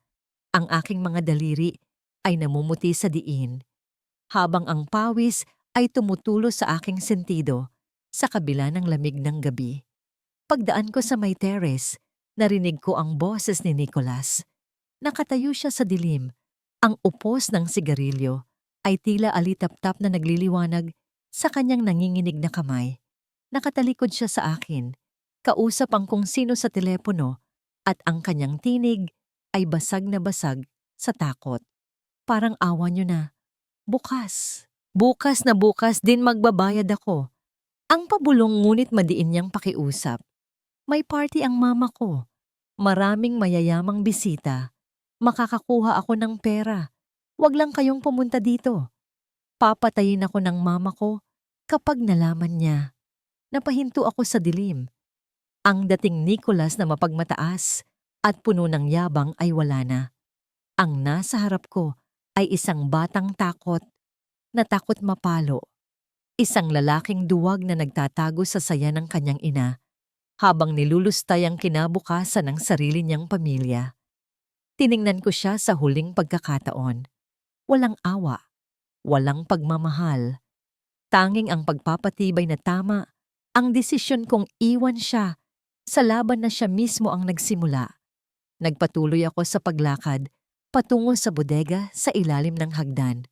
Binuksan ko ang pinto ng dahan-dahan, sinisigurong ang engranahe nito ay hindi lilikha ng anumang tunog, nagigising sa mga natutulog na demonyo ng bahay na ito. Inisiksik ko ang mga maleta sa likod ng mga lumang kahon ng Christmas decor at mga sira-sirang gamit na ayaw itapon ni Doña Mirabel. Tinakpan ko ito ng isang lumang kumot na puno ng alikabok upang hindi mahalata. Ito ang aming tiket paalis. Ito ang aming kaligtasan. Nang masiguro kong tago na ang lahat, huminga ako ng malalim. Tagumpay. Ligtas na ang plano. Dahan-dahan akong tumalikod upang bumalik sa kwarto, ngunit pagharap ko, halos tumigil ang pagtibok ng puso ko. Sa tuktok ng hagdan, nakatayo si Doña Mirabel. Ang kanyang anino ay mahaba at nakakatakot sa ilalim ng malamlam na ilaw ng pasilyo. Nakasuot siya ng kanyang silk na pantulog. Ang kanyang buhok ay nakapusod ng mahigpit at ang kanyang mga mata ay nakapako sa akin, matalas, mapanuri, at puno ng hinala. Althea, ang tawag niya. Ang boses ay mababa, ngunit umaaling-awngaw sa katahimikan ng madaling araw. Nanigas ako sa aking kinatatayuan. Ang dugo sa aking mukha ay tila humupa pababa sa aking talampakan. Nakita ba niya? Alam ba niya? Dahan-dahan siyang bumaba ng hagdan.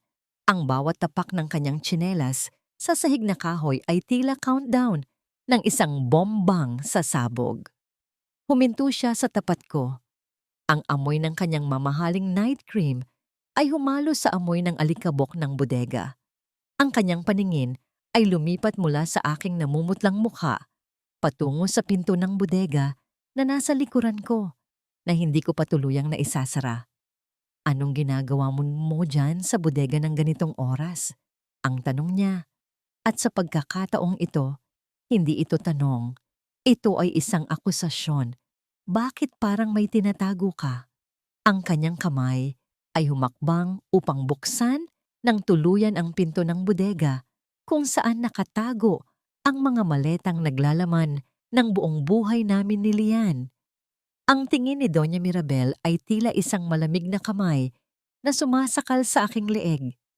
Nakatitig siya sa nakabukas na pinto ng bodega, kung saan nakatago ang mga maletang naglalaman ng aming kalayaan. Ang bawat segundong lumilipas ay tila humihigop ng hangin sa aking baga, at ang aking puso ay pumipintig ng mabilis at malakas sa loob ng aking dibdib, na para bang nais nitong kumawala upang ibunyag ang aking sikreto. Kailangan kong mag-isip, kailangan kong magsalita, bago pa siya pumasok at hukayin ang katotohanan. Mga lumang gamit po ninyo, Mama? Ang sagot ko, pilit na pinatatatag ang boses na nais ng mabasag sa takot. Inipon ko po para sa charity drive bukas pagkatapos ng party. Naisip ko po kasi, kung magbibigay tayo ng donasyon sa harap ng mga bisita, lalong gaganda ang imahe ng pamilya Valmonte. Sasabihin nilang hindi lang kayo mayaman, kundi mapagkawang-gawa rin. Nakita ko ang paghinto ng kanyang mga hakbang. Ang kanyang kilay na nakakunot sa hinala ay dahan-dahang umaliwalas. Ang salitang imahe ay tila sa lamang ka na nagpalambot sa kanyang puso. Para kay Doña Mirabel, ang pagpapakitang tao ay mas mahalaga kaysa sa katotohanan. Charity? Ang ulit niya, at isang ngiti ng kasiyahan ang gumuhit sa kanyang mga labi. Magandang ideya yan, Althea. Tamang-tama. Darating ang media bukas. Siguraduhin mong nakabalot yan ng maganda. Ayokong magmukhang basahan ang ipapamigay natin. Tumalikod siya at naglakad pabalik sa kanyang kwarto. Iniwan akong nakasandal sa pinto ng bodega. Halos matumba sa sobrang lula at ginhawa. Muntik na. Napakaburara ko. Ngunit ang kanyang sariling banidad ang sumalba sa amin. Kinabukasan, sumikat ang araw sa ibabaw ng mansyon ng mga Valmonte na tila walang bahid ng dumi ang pamilyang nakatira dito. Ang hardin ay napuno ng mga bulaklak na inangkat pa mula sa ibang bansa. Ang mga mesa ay nababalutan ng puting lino at pilak na kubyertos. Ang amoy ng lechon na iniikot sa baga at ang matamis na halimuyak ng mamahaling alak ay sumasayaw sa hangin. Ngunit para sa akin, ang lahat ng ito ay amoy ng pagkabulok. Nakatayo ako sa gilid ng ballroom. Suot ang isang lumang bestida na kulay abo. Ito lang ang natira sa akin matapos kong ibenta at itago ang lahat. Sa gitna ng mga bisitang nagniningning sa kanilang mga diamante at designer gowns, mukha akong isang anino, isang basahan na naligaw sa palasyo. At alam kong iyon mismo ang gusto ni Doña Mirabel, ang magmukha akong kaawa-awa upang lalo siyang magmukhang reyna. Nagsimulang dumating ang mga bisita, mga politiko, mga negosyante, mga taong nakangiti sa harap mo, ngunit may nakatagong patalim sa likod. Nakita ko si Nicolas na umiikot, nakikipagkamay, tumatawa ng malakas. Suot niya ang isang barong na nagkakahalaga ng higit pa sa ipon ng isang ordinaryong pamilya. Walang bakas sa kanyang mukha ang takot na nakita ko kagabi. Natabunan na ito ng kapal ng mukha at kayabangan. At saka dumating siya. Isang pulang sports car ang huminto sa tapat ng entrance.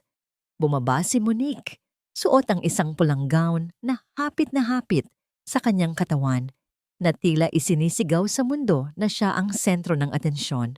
Ang kanyang leeg ay pinalamutian ng isang kwintas na pamilyar sa akin, isang disenyo na nakita ko sa credit card statement ni Nicolas noong nakaraang buwan. Sinalubong siya ni Doña Mirabel ng may beso at yakap, mas mahigpit at mas mainit kaysa sa anumang yakap na ibinigay niya sa akin sa loob ng 10 taon. Monique, Hija, you look stunning, ang tili ng aking biyenan. Thank you, tita. I missed you. Ang sagot ni Monique, bago ibinaling ang kanyang tingin sa akin. Tiningnan niya ako mula ulo hanggang paa at ngumisi ng mapakla. Oh, nandito pala ang staff niyo? Hi, Althea. Can you get me a glass of wine? Yung chilled, ha? Naramdaman ko ang pag-init ng aking mga tainga. Ang ilang bisita na nakarinig ay nagagikgikan. Si Nicolas, na nasa tabi ni Monique, ay nag-iwas ng tingin at nagkunwaring inaayos ang kanyang relo. Wala siyang ginawa. Wala siyang sinabi upang ipagtanggol ang kanyang asawa. Sa halip na masaktan, yumuko ako bilang tanda ng pagsunod. Yes, ma'am. Kukuha po ako. Tinalikuran ko sila. Sige, magsaya kayo. Lasingin ninyo ang inyong mga sarili sa inyong kahibangan. Dahil mamaya, ang alak na iinumin ninyo ay magiging kasing pait ng apdo. Habang naglalakad ako patungo sa bar, isang pamilyar na boses ang tumawag sa akin ng mahina. Althea. Lumingon ako at nakita ko si Dr. Rafael. Nakasuot siya ng simpleng suit, ngunit ang kanyang presensya ay may dalang dignidad na wala ang ibang mga lalaki sa silid na ito. Siya ang doktor ng gobernador na isa sa mga panauhing pandangal. Doc Raff, ang bulong ko. Lumapit siya ng bahagya. Sapat lang upang marinig ko siya, ngunit hindi kami paghinalaan. Tiningnan niya ang aking mga mata at sa gitna ng ingay at pagkukunwari ng paligid, ang kanyang tingin ay naging kanlungan ko. Nakita ko ang ginawa nila. Ang mahina niyang sabi, ang kanyang panga ay maigting sa pagpipigil ng galit. Konting tiis na lang, nasa labas na ang sasakyan ni Celia. Handa na ang lahat. Kumapit ka lang. Tumango ako at isang munting nangiti ang sumilay sa aking mga labi. Sa unang pagkakataon sa gabing ito, naramdaman kong hindi ako nag-iisa. Ang kilig na naramdaman ko ay hindi yaong nakakapaso gaya ng unang pag-ibig, kundi isang mainit na yakap ng seguridad na nagsasabing may sasalo sa akin kapag tumalon ako. Salamat, ang tanging nasabi ko bago ako muling naglaho sa dilim ng gilid ng silid. Lumalim ang gabi. Ang musika ay lumakas. Ang tawanan ay naging mas maingay. Nasa tuktok na ng kanilang kasiyahan ang mga Balmonte. Nasa entablado si Doña Mirabel. Hawak ang mikropono. Tinatama sa ang palakpakan ng mga tao. Mga kaibigan, salamat sa pagdalo sa aking kaarawan. Ang masigla niyang bati. Ngunit bago tayo maghiwa ng cake, meron akong napakagandang balita. Alam ninyo, ang pamilya ay tungkol sa pagtutulungan. At ngayong gabi, ang aking manugang na si Althea ay may gustong ibigay na regalo sa pamilyang ito. Isang sakripisyo para sa kinabukasan ng kumpanya. Narinig ko ang banayad na pag-alog ng cellphone sa bulsa ng aking bestida. Isang maikling mensahe mula kay Celia ang lumitaw. Go signal. Ngayon na. Biglang tumuon ang ilaw sa aking kinaroroonan. Maliwanag at malinaw. Itinatanghal ako sa isang sulok ng bulwagan. Napalingon ang lahat. Mga matang may halong pagtataka, paghuhusga, at tahimik na pag-usisa. Althea, Hiya, lumapit ka rito. Wika ni Doña Mirabel. Ang kanyang tinig ay mahinahon. Ang nangiti magiliw. Ngunit ang titig ay may malinaw na bigat. Pirmahan mo na ang dokumento upang makita ng lahat ang iyong katapatan sa pamilyang ito. Ito na ang sandali. Inaasahan nilang lalapit ako, susunod ng walang tanong, at tatanggapin ang isang kapasyahang hindi para sa akin. Inaasahan nilang mananatili akong tahimik at magpapasalamat sa isang papel na magtatakda ng aking kinabukasan. Ngunit itinaas ko ang aking ulo. Maingat kong inayos ang laylayan ng aking lumang bestida. At nagsimula akong maglakad patungo sa entablado. Ang bawat hakbang ng aking lumang sapatos sa makintab na sahig ay malinaw at matibay. Wala nang alinlangan, wala nang kaba. Habang naglalakad ako, nakita ko si Nicolas na nakangisi habang kaakbay si Monique. Nakita ko si Doña Mirabel na naghihintay na parang isang reyna na tatanggap ng alay. Hindi nila alam, ang inaakala nilang tupa na aakyat sa altar ay isa palang lobo na handang maningil. Hindi ako aakyat doon para pumirma. Aakyat ako doon para sunugin ang entabladong tinatayuan nila. Inabot ko ang mikropono mula sa kamay ni Doña Mirabel. Tiningnan ko siya sa mata at sa unang pagkakataon, nakita ko ang pagkabahala na dumaan sa kanyang mukha nang makita niya ang apoy sa aking mga mata. Magandang gabi sa inyong lahat. Ang panimula ko, ang boses ko ay buo at umaalingaw-ngaw sa buong mansyon. Bago ko ibigay ang regalo ko, may gusto muna akong ipakita sa inyo. Sa isang kumpas ng aking kamay, ang malaking telon sa aking likuran ay nagliwanag. Pumapawi sa dilim ng entablado at sa pagbabalat kayo ng pamilyang ito. Hindi ko kailangan ng magic wand o ng mga salitang mabulaklak.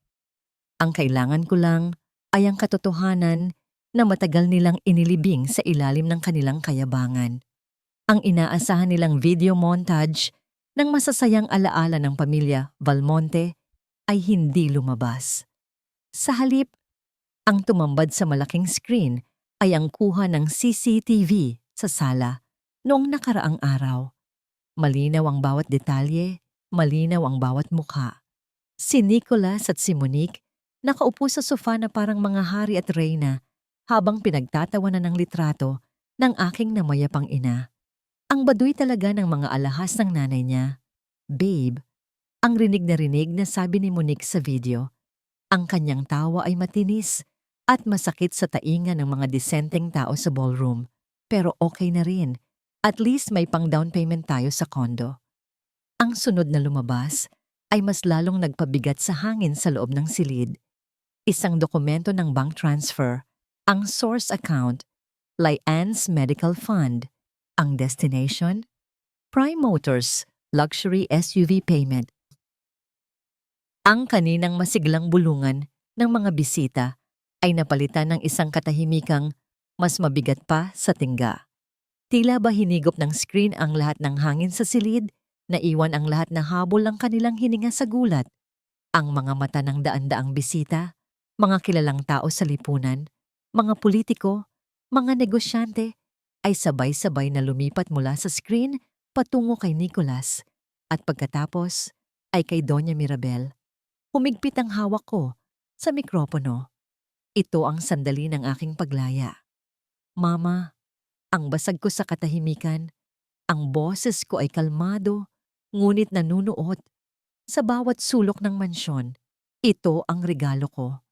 Ang katotohanan, matagal niyo nang sinasabi na ako ay walang kwentang asawa, na ako ay palamunin lang, pero ang totoo, ang pamilyang ito ay nabubuhay sa nakaw na yaman. Ninakaw ninyo ang buhay ng anak ko para sa isang gabing pagpaparangya. Patayin ninyo yan. Patayin niyo ang screen. Ang biglang sigaw ni Nicholas. Ang kanyang mukha ay nawalan ng kulay. Ang kanyang mga mata ay dilat sa takot at kahihiyan. Nagkukumahog siyang tumakbo papunta sa projector. Tinatabig ang mga waiter at nababangga ang mga mesa dahilan upang tumapon ang mga inumin at mabasag ang mga baso sa sahig. Ngunit huli na. Ang susunod na slide ay ang scan ng mga pekeng resibo at ang ghost payroll ng kumpanya na pinirmahan ni Doña Mirabel kahapon lang, ang dokumentong nagdidiin sa kanya sa tax evasion at fraud. Habang pinoprotektahan ako, napasinghap ang mga tao. Nagsimula na ang bulungan na ngayon naging ingay ng paghuhusga. Ang mga kaibigan o ni Doña Mirabel ay nagsimulang umatras. Inilalayo ang kanilang sarili sa babaeng kanina lang ay kanilang pinupuri. Ang hiya. Ang pinakamatinding parusa sa kulturang ito ay bumagsak sa kanila na parang isang gumuhong gusali. Hindi kinaya ni Doña Mirabel.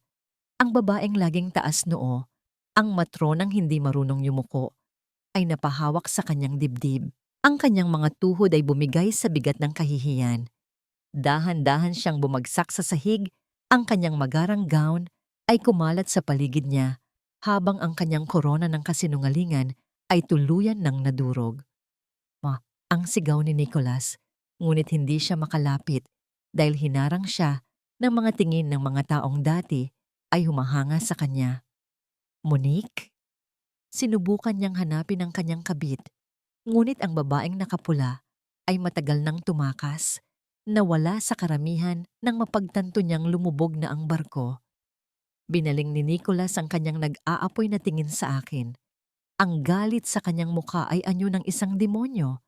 Walang pagsisisi, tanging puot, dahil nahuli siya. Hayop ka, Althea. Ang asik niya habang sumusugod paakyat ng entablado. Papatayin kita. Sinira mo ang buhay ko. Hindi ako gumalaw. Hindi ako umatras. Tinitigan ko siya habang tumatakbo siya palapit. Ang kanyang kamao ay nakakuyom, handang manakit sa huling pagkakataon. Ngunit bago pa man dumapo ang kanyang kamay sa akin, isang matibay na bisig ang humarang sa kanya. Si Dr. Rafael. Mabilis at malakas, tinulak niya si Nicholas pabalik, dahilan upang matumba ang aking asawa sa hagdanan ng stage. Huwag na huwag mo siyang sasaktan. Ang madiin at mababang babala ni Rafael. Ang kanyang boses ay hindi sumisigaw, ngunit puno ito ng awtoridad na nagpatigil kay Nicholas. Tapos na ang panahon ng pananakot mo, Mr. Balmonte. Tumayo ako sa tabi ni Rafael, hindi bilang isang damsel in distress, kundi bilang isang kapantay. Tumingin ako sa ibaba kay Nicholas na nakasalampak sa sahig, mukhang kaawa-awa at talunan. Hindi ako ang sumira sa buhay mo, Nico, ang huli kong wika sa mikropono bago ko ito bitawan. Sinira mo ang sarili mo nung pinili mong ipagpalit ang pamilya mo sa pride.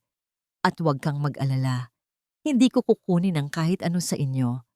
Kasi simula ngayon, wala na kayong pag-aari. Sa sandaling iyon, ang katahimikan ng gabi sa labas ng mansyon ay nabasag. Ang palitan ng pula at asul na ilaw ay tumagos mula sa malalaking bintana. Umiikot at sumasayaw sa mga dingding ng ballroom. Kasabay nito ang tunog ng mabibigat na yabag ng maraming tao na pumapasok sa main entrance. Ang mga nakaunipormeng ahente ng NBI at mga kinatawan ng bangko ay pumasok. Hawak ang mga papel na matagal nang inihanda ni Celia.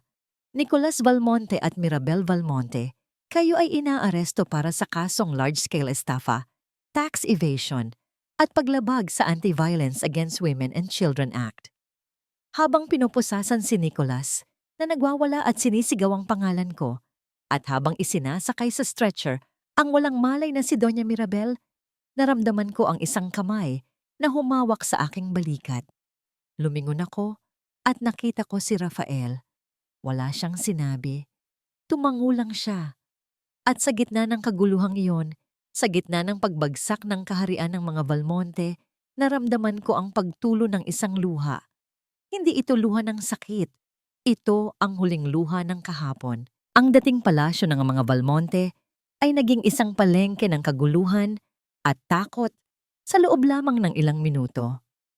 Ang mga bisitang kanina ay nagpupugay kay Doña Mirabel ay naguunahan na ngayong lumabas na tila mga daga na tumatakas sa lumulubog na barko.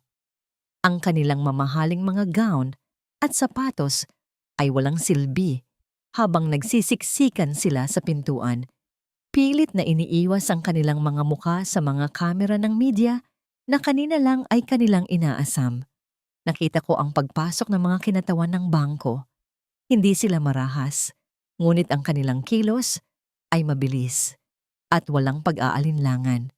Sinimulan nilang lagyan ng CZ sticker ang mga antique na vase, ang grand piano, at ang mga painting na ipinagmamalaki ng aking biyenan.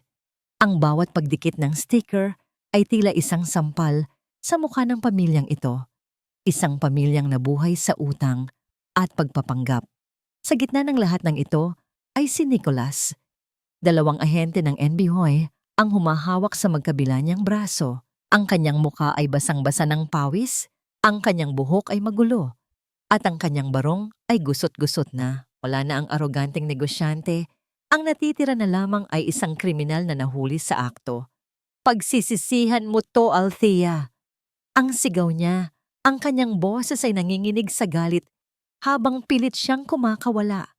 Hindi ka magiging masaya. Sisiguraduhin kong babagsak ka rin. Tinitigan ko siya mula sa entablado.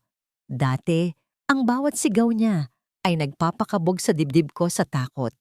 Dati, ang bawat banta niya ay nagpapaliit sa akin. Pero ngayon, habang pinapanood ko siyang kaladkarin palabas ng bahay na hindi naman talaga sa kanya, ang tanging naramdaman ko ay awa. Awa para sa isang lalaking hindi natutong maging ama at asawa dahil masyadong abala sa pagiging anak ng nanay niya. Paalam, Nicholas. Ang bulong ko sa hangin. Binaling ko ang aking atensyon sa mas mahalagang bagay. Mabilis akong tumakbo papunta sa bodega sa ilalim ng hagdan. Hinawi ko ang mga kahon at kinuha ang aming mga maleta. Pagkatapos, umakyat ako sa kwarto kung saan natutulog si Liane. Mahimbing pa rin ang tulog ng aking anak, tila hindi naririnig ang bagyong nanalasa sa ibaba. Binuhat ko siya ng dahan-dahan. Ang bigat niya sa aking mga bisig ay ang pinakamagandang pakiramdam sa mundo. Ito ang bigat ng aking mundo. Ang dahilan kung bakit ako lumaban. Ang dahilan kung bakit ako Mama, ang ungol niya habang nagkukusot ng mata. Nagising sa aking paggalaw. Shh, baby. Aalis na tayo. Ang bulong ko habang hinahaplos ang kanyang likod. Matulog ka lang. Pagkagising mo, nasa ibang lugar na tayo. Wala nang monsters. Bumaba ako, bitbit siya at ang aming mga gamit. Paglabas ko ng main door, sinalubong ako ng malamig na hangin ng gabi. Ang mansyon sa likuran ko ay naiwan sa dilim at kaguluhan. Ngunit sa harap ko ay ang malawak na kalsada. Nakahinto sa tapat ng gate ang sasakyan ni Celia. Nakabukas na ang pinto sa likod. Mabilis akong sumakay. Inihiga si Lian sa aking kandungan at isinara ang pinto.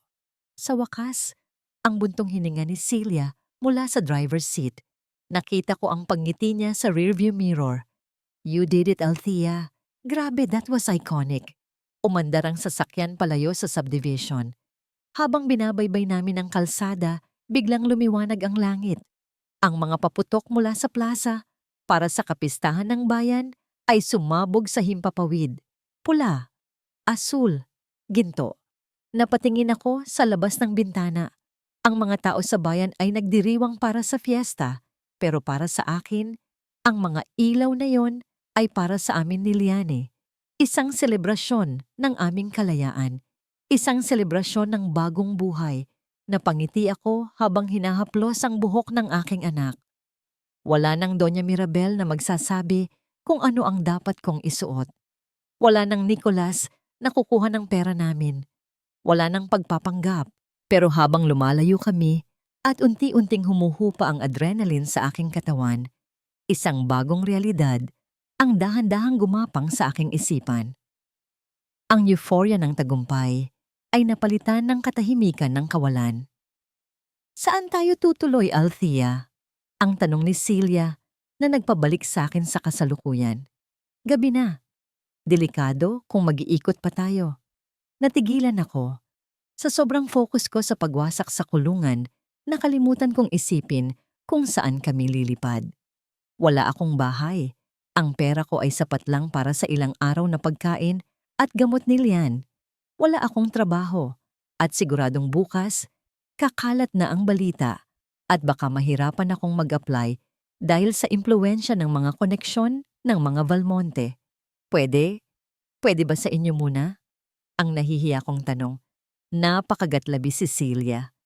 Naku, Bes, alam mo naman yung kondo ko. Studio unit lang. At nandoon ngayon yung kapatid ko galing probinsya kasama ang pamilya niya. Siksikan na kami. Pero kung wala talagang choice, pwede naman tayong maglatag sa sahig. Hindi ko pwedeng hayaang matulog sa sahig si Lian. Kaka-recover lang niya sa hika. Kailangan niya ng maayos na higaan, walang alikabok, walang stress. Tumingin ako sa labas. Madilim na ang daan. Ang takot na kanina ay nawala, ay muling sumilip. Malaya nga kami, pero para kaming dahon na tinangay ng hangin na walang babagsakan. Biglang may kumatok sa bintana sa tabi ko. Napapitlag ako at napayakap kay Lian. Huminto pala ang sasakyan dahil sa traffic ng fiesta. Sa labas ng bintana, nakatayo ang isang lalaki, si Dr. Rafael. Ibinaba ko ng bahagya ang bintana. Ang mukha niya ay seryoso, naiilawan ng mga ilaw ng poste at ng paputok sa langit. Sinundan niya kami. Althea, ang sabi niya. Ang boses ay malalim at puno ng pag-aalala. Alam kong wala kayong matutuluyan. Delikado ang gabi at hindi pwedeng ma-expose sila yan.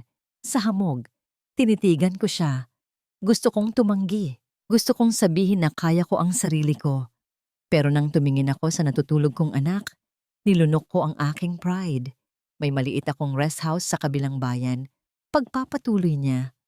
Walang nakatira doon, pero malinis at kumpleto sa gamit. You can stay there. No questions asked. Walang kapalit. Until you get back on your feet. Tumingin ako kay Celia na tumango bilang pagsang-ayon na yon ang pinakamabuting opsyon. Ibinalik ko ang tingin kay Rafael. Sa mga mata niya, hindi ako nakakita ng awa, kundi respeto. Wala na akong ibang matatakbuhan. Sa gabing ito, sa pagitan ng pagguho ng aking nakaraan at ng kawalan ng aking kinabukasan, ang kamay na inaalok niya ang tanging bagay na totoo. Ang katahimikan sa loob ng rest house ni Dr. Rafael ay ibang-iba sa katahimikang nakasanayan ko sa mansyon ng mga Valmonte. Sa mansyon, ang katahimikan ay mabigat, puno ng takot at pag-iingat na baka may mabasag o may magising. Dito, ang katahimikan ay payapa. Tanging ang ritmo ng mga kuliglig sa labas at ang malambot na paghinga ni Lian ang naririnig ko. Inilapag ko ang huling maleta sa sahig na gawa sa kawayan. Ang bahay ay simple, malayo sa karangyaan ng marmol at ginto. Ngunit amoy malinis na kahoy at bagong labang punda. Ito ang amoy ng kaligtasan. Doc? Rafael, hindi ko alam kung paano ako magpapasalamat. Ang sabi ko, habang nakatayo sa may pintuan, yakap ang aking sarili dahil sa lamig ng gabi at sa hiya na nararamdaman ko. Nakakahiya na abalahin pa kita ng ganito. Pangako, maghahanap agad ako ng trabaho at lilipat kami sa lalong madaling panahon. Babayaran ko rin ang kuryente at tubig. Nakatayo siya sa may terrace, nakasandal sa barandilya habang nakatingin sa malayo. Humarap siya sa akin at sa ilalim ng malamlam na ilaw ng bumbilya, nakita ko ang pagod sa kanyang mga mata. Ngunit naroon din ang isang malalim na pag-unawa. Althea, please, huwag mo nang isipin ang bayad, ang malumanay niyang sagot. Ang bahay na ito ay matagal nang walang tao. Mas mabuti ngang may tumira para hindi bahayan ng agiw. At para kay Lian ito, Kailangan niya ng malinis na hangin para sa baga niya. Lumapit siya ng bahagya at napansin kong may gusto siyang sabihin, isang bagay na matagal na niyang kinikimkim. Alam mo ba kung bakit ako naging doktor? Ang tanong niya bigla. Umiling ako. May kapatid ako dati, si Nena. Kasing edad siya ni Lian noong namatay siya, ang kwento niya. At naramdaman ko ang lungkot na bumabalot sa kanyang boses. Hika rin. Pero noon, wala kaming pera. Walang tumulong sa amin. Nakita ko kung paano siya nahirapan huminga hanggang sa huli. Habang ang mga magulang ko ay nagmamakaawa sa ospital, natanggapin kami. Namatay siya sa bisig ko, Althea. Natigilan ako. Kaya pala ganoon na lamang ang galit niya kay Nicholas noong nalaman niyang kinuha nito ang pera para sa gamot ni Liani. Kaya pala ganoon na lang ang malasakit niya sa amin. Hindi lang dahil mabait siya, kundi dahil nakikita niya ang kanyang kapatid sa aking anak. Kaya nung nakita ko si Liani at nung nalaman ko ang ginagawa ng asawa mo, parang bumalik lahat, pagpapatuloy niya. Kaya huwag kang mahiya. Sa pagtulong ko sa inyo, parang tinutulungan ko na rin si Nena. Parang binibigyan ko ng saysay ang pagkawala niya. Naramdaman ko ang pag-init ng sulok ng aking mga mata. Sa gabing iyon, sa gitna ng kawalan, nahanap ko ang isang kakampi na naiintindihan ang lengguwahe ng aking sakit. Magpahinga na kayo, ang huli niyang sabi, bago siya naglakad patungo sa kanyang sasakyan. I'll check on you tomorrow. Ilak niyo ang pinto. Ligtas kayo dito. Pinanood ko ang paglayo ng ilaw ng kanyang sasakyan hanggang sa lamunin ito ng dilim. Pagkatapos, pinihit ko ang seradura ng pinto. Ang tunog ng bakal na lumapat sa hamba ay ang pinakamasarap na tunog na narinig ko. Ang tunog ng seguridad. Kinaumagahan, nagising ako hindi dahil sa sigaw ni Doña Mirabel o sa alarm clock na naghuhudyat ng sandamakmak na gawaing bahay. Nagising ako sa dampi ng araw sa aking muka at sa huni ng mga ibon. Pagmulat ko, nakita ko si Lian na nakaupo sa tabi ng bintana. Pinapanood ang mga paru-paro sa hardin. Wala na ang putla sa kanyang muka. Maaliwalas ang kanyang paghinga. Mama, gising ka na. Ang masigla niyang bati. Ang ganda dito. Pwede ba tayong magpiknik sa labas? Napangiti ako at niyakap siya. Oo, anak. Pwede tayong magpiknik. Pwede tayong maglaro. Pwede nating gawin ang lahat ng gusto mo. Sa mga sumunod na araw, nagsimula akong bumuo muli. Hindi naging madali. Ang balita tungkol sa iskandalo ng mga Balmonte ay laman ng bawat dyaryo at radyo. May mga kumpanya na natakot tanggapin ako. Ayaw madamay sa gulo. Ngunit hindi ako sumuko. Gamit ang koneksyon ni Celia at ang aking malinis na track record bilang CPA, nakakuha ako ng freelance work sa isang maliit na auditing firm. Hindi kalakihan ang sweldo kumpara sa dati, pero ito ay pera na galing sa marangal na paraan. Pera na walang bahid ng panloloko. Isang hapon, pagkatanggap ko ng aking unang tseke, dumaan kami ni Leane sa isang mall. Dati, tuwing pumupunta kami dito kasama si Nicholas, bawal kaming tumingin sa mga laruan. Sayang sa pera, ang laging sabi niya, habang bumibili siya ng bagong sapatos para sa sarili niya. Pero ngayon, hinawakan ko ang kamay ni Lian at dinala siya sa toy section. Nanlaki ang mga mata niya nang makita ang isang magandang ballerina doll na nakadisplay. Hinaplos niya ang kahon nito, pero agad ding binitawan, sanay sa pagtanggi. Mama, ang ganda.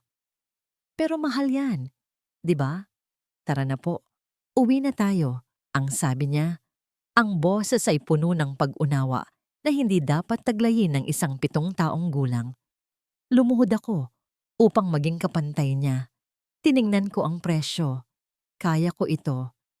Pinagtrabahuhan ko ito.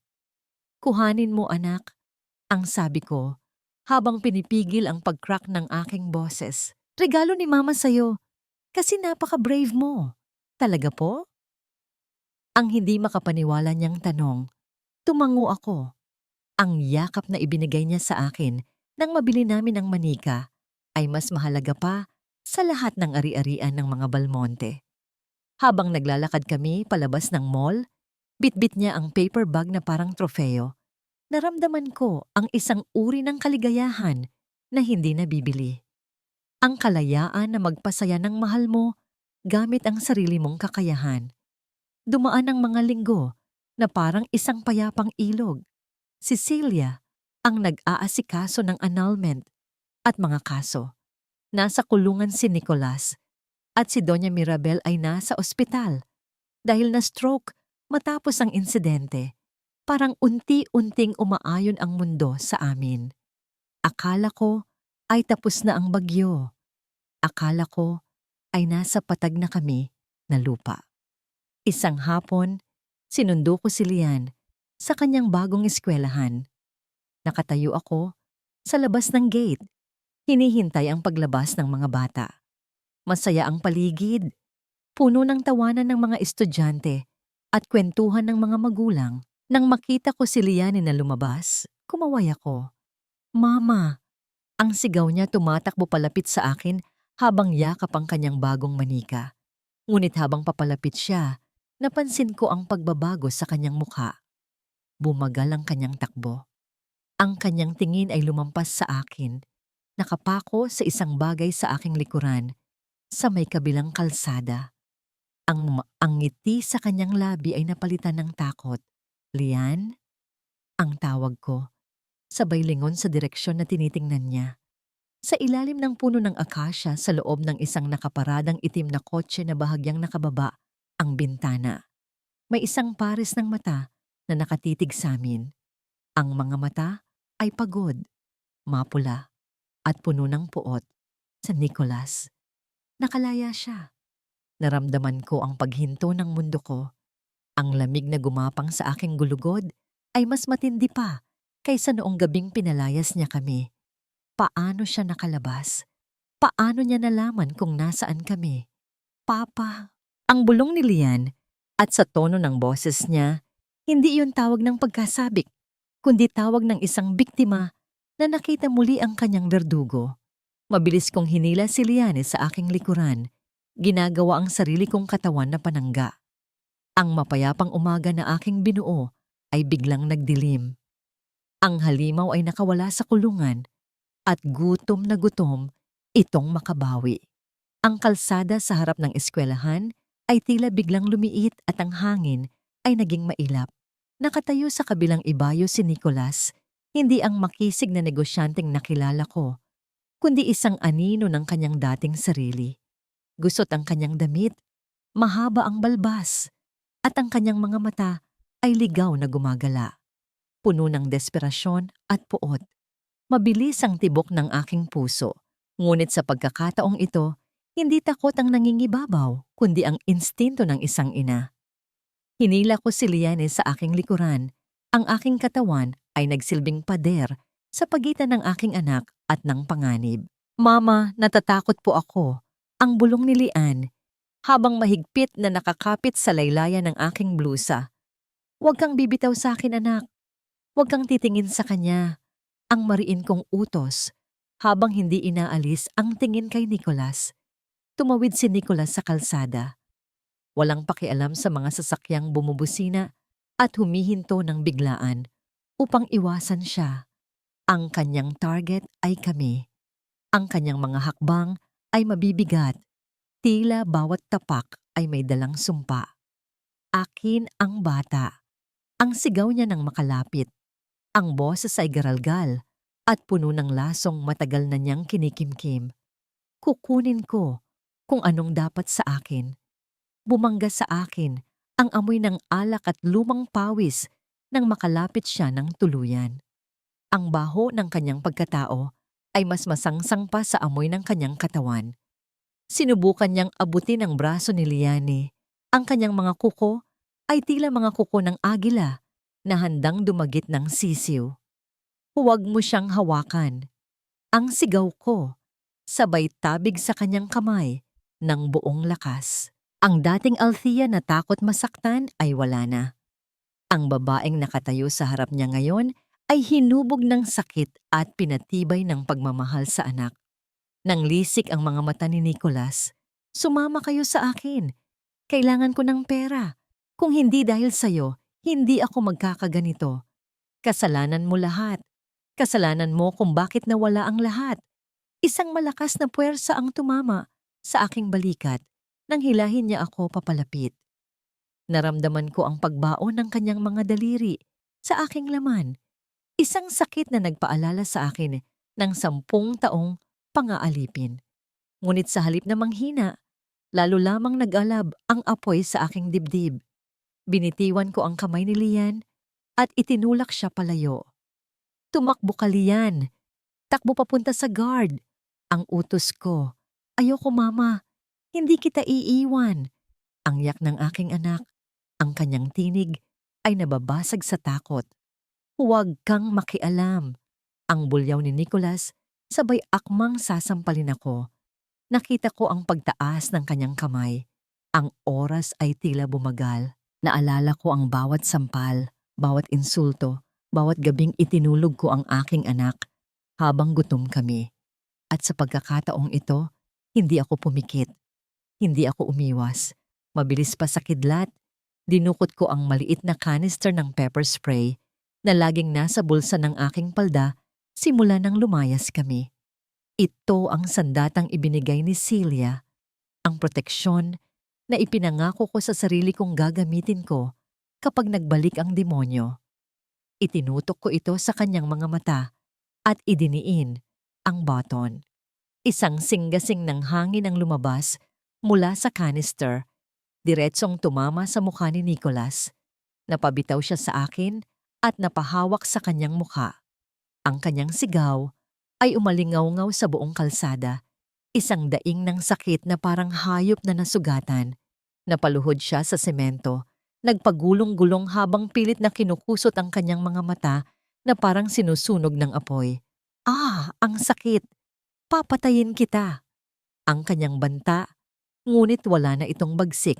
Siya ay bulag na ngayon, talunan at gumagapang sa harap ko. Hinila ko si Lian pabalik sa akin at niyakap siya ng mahigpit. Pinanood ko ang lalaking dati ay kinakatakutan ko. Napakaliit niya tingnan ngayon. Napakahina. "Iyan ang kabayaran sa lahat ng luha namin, Nicholas." Ang malamig kong sabi habang nakatingin sa kanya. Sa di kalayuan, narinig ko ang papalakas na sirena ng mga pulis.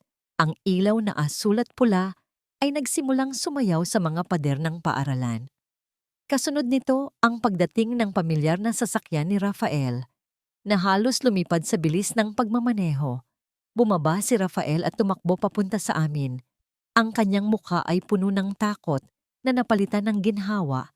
Nang makita kaming ligtas, agad siyang lumapit at hinarangan kami mula sa nakalupasay na si Nicholas. Dinampot ng mga pulis si Nicholas. Habang pinupusasan siya, patuloy siya sa pagmumura at pagsisisigaw.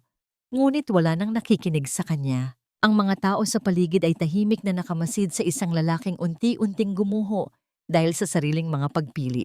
Nang isakay siya sa sasakyan ng mga awtoridad, nagtagpo ang aming mga mata sa huling sandali. Wala na akong galit na naramdaman. Wala na ring awa. Ang naiwan na lamang ay ang kakaibang gaan sa dibdib. Parang may tuluyang bumitaw. Tapos na. Malaya na ako. Lumapit si Rafael at marahang inilapat ang kanyang kamay sa aking balikat. "Ayos ka lang ba?" Mahina niyang tanong. "May masakit ba?" Tumingin ako sa kanya, saka kay Lian na ngayoy kalmado na at mahigpit na nakakapit sa aking baywang. Dahan-dahan kong hinaplos ang buhok ng aking anak at huminga ng malalim, isang paghinga na puno ng ginhawa na ngayon ko lang tunay na naramdaman. "Ayos na kami, Raf," sagot ko. May ngiting umaabot hanggang sa aking mga mata. Tapos na ang unos.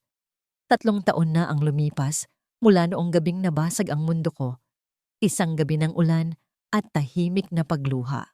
Ngayon, nakaupo ako sa isang malambot na silyang pelus sa loob ng Cultural Center of the Philippines. Pinapanood ang pagbukas ng malaking telon. Ang lamig ng aircon ay dumadampi sa aking balat. Ngunit sa pagkakataong ito, Hindi na ito ang lamig ng takot o kawalan. Ito ay ang lamig ng tagumpay at kapayapaan. Nagsimulang tumugtog ang orkestra. Ang malamyos na himig ng biolin ay pumuno sa teatro na tila humahaplos sa puso ng bawat manonood. Sa gitna ng entablado, lumabas ang isang batang babae na nakasuot ng puting tutu. Ang kanyang buhok ay nakapusod ng maayos at may palamuting maliliit na bulaklak. Si Lian. Gumagalaw siya na parang isang paru-paro, magaan at puno ng grasya. Ang bawat talon niya ay puno ng lakas. Ang bawat ikot ay puno ng buhay. Wala na ang batang hinihika at naghahabol ng hininga. Ang nasa harap ko ay isang simbolo ng pag-asa na namulaklak mula sa lupa ng pagdurusa. Habang pinapanood ko siya, hindi ko mapigilang hawakan ng kwintas na suot ko. Hindi ito ginto o diamante. Isa itong simpleng silver pendant na binili ko gamit ang una kong bonus bilang Chief Financial Officer ng kumpanyang pinapasukan ko. Ito ang simbolo ng aking sariling pawis at dugo, hindi galing sa limos ng iba. Naramdaman ko ang isang mainit na palad na pumatong sa aking kamay na nakalapag sa armrest. Lumingon ako at nakita ko si Dr. Rafael. Ang mga mata niya ay nakatuon sa entablado, puno ng paghanga kay Lian. Ngunit ang higpit ng hawak niya sa aking kamay ay nagsasabing, ako ang kanyang inaalalayan. Ang galing niya. No? Ang bulong ni Rafael, ang boses ay puno ng sinseridad. Manang-mana sa nanay niya, matapang. Ngumiti ako at pinisil pabalik ang kanyang kamay. Thank you, Raf, for being here, for everything. Sa loob ng 3 taon, nanatili siyang nasa tabi namin. Hindi siya nagmadali. Hindi niya pinilit na palitan ang pwesto ng ama ni Lian o ang pwesto ng asawa sa buhay ko. Hinayaan niya akong gumaling sa sarili kong bilis. Hinintay niyang matutunan ko muling mahalin ang sarili ko bago niya ako alukin na mahalin siya. At sa prosesong yon, naging mas matibay ang pundasyon ng kung anuman ang meron kami ngayon. Respeto, tiwala, pagkakaibigan. Naalala ko ang balitang natanggap ko noong nakaraang linggo mula kay Celia. Si Nicholas ay nasa bilibid pa rin, nagsisilbi ng kanyang sentensya. Balita ko ay payat na siya at iniiwasan ng ibang preso dahil sa kanyang kayabangan na wala na sa lugar. Si Doña Mirabel naman ay nasa isang public charity home sa probinsya. Ang mga amiga niya na dati ay nakikipag-inuman ng tsaa sa kanya ay ni minsan hindi siya dinalaw. Ang babaeng nangarap mamatay sa palasyo ay ngayoy nakatingin sa pader na semento, mag-isa at kinalimutan ng mundo. Wala akong naramdamang galit o tuwa sa sinapit nila. Ang naramdaman ko lang ay isang malalim na katahimikan. Ang kawalan ng pakiramdam ay ang pinakamalupit na ganti. Ibig sabihin, wala na silang puwang sa aking puso at isipan. Natapos ang sayaw ni Liani. Ang buong teatro ay napuno ng tunog ng masigabong palakpakan. Tumayo ako. Ang mga luha ay nagsimulang mamuo sa gilid ng aking mga mata, pero hindi ito ang mga luhang pumatak noong gabing pinalayas ako. Ito ay luha ng isang ina na nakitang lumipad ang kanyang anak. Bumaba si Lian mula sa entablado matapos ang show at tumakbo papunta sa amin. Mama, Tito Raf, did you see me? Sinalubong ko siya ng mahigpit na yakap. You were perfect, anak. Sobrang proud si Mama sa'yo. Binuhat siya ni Rafael at inikot sa ere, dahilan upang mapuno ang labi ng halakhak ng aking anak. Ang tunog na yon, ang tawa ni Lian, ang pinakamagandang musika na narinig ko. Lumabas kami ng teatro at sinalubong kami ng malamig na hangin ng Manila Bay.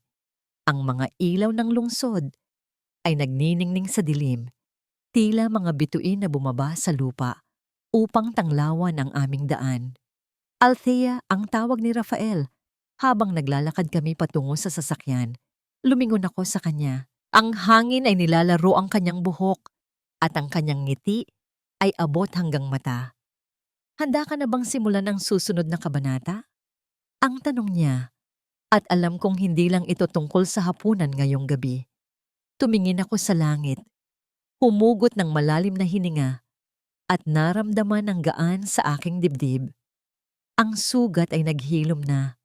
Ang peklat ay naging tanda na lamang ng aking pinagdaanan, hindi ng aking kahinaan. Hinawakan ko ang kamay ni Liane sa kanan at inabot ko ang kamay ni Rafael sa kaliwa. "Oh, Raf," ang sagot ko nang may buong pagtitiwala. Handa na ako. Ang dating Althea na puno ng takot ay naiwan na sa ulan ng nakaraan.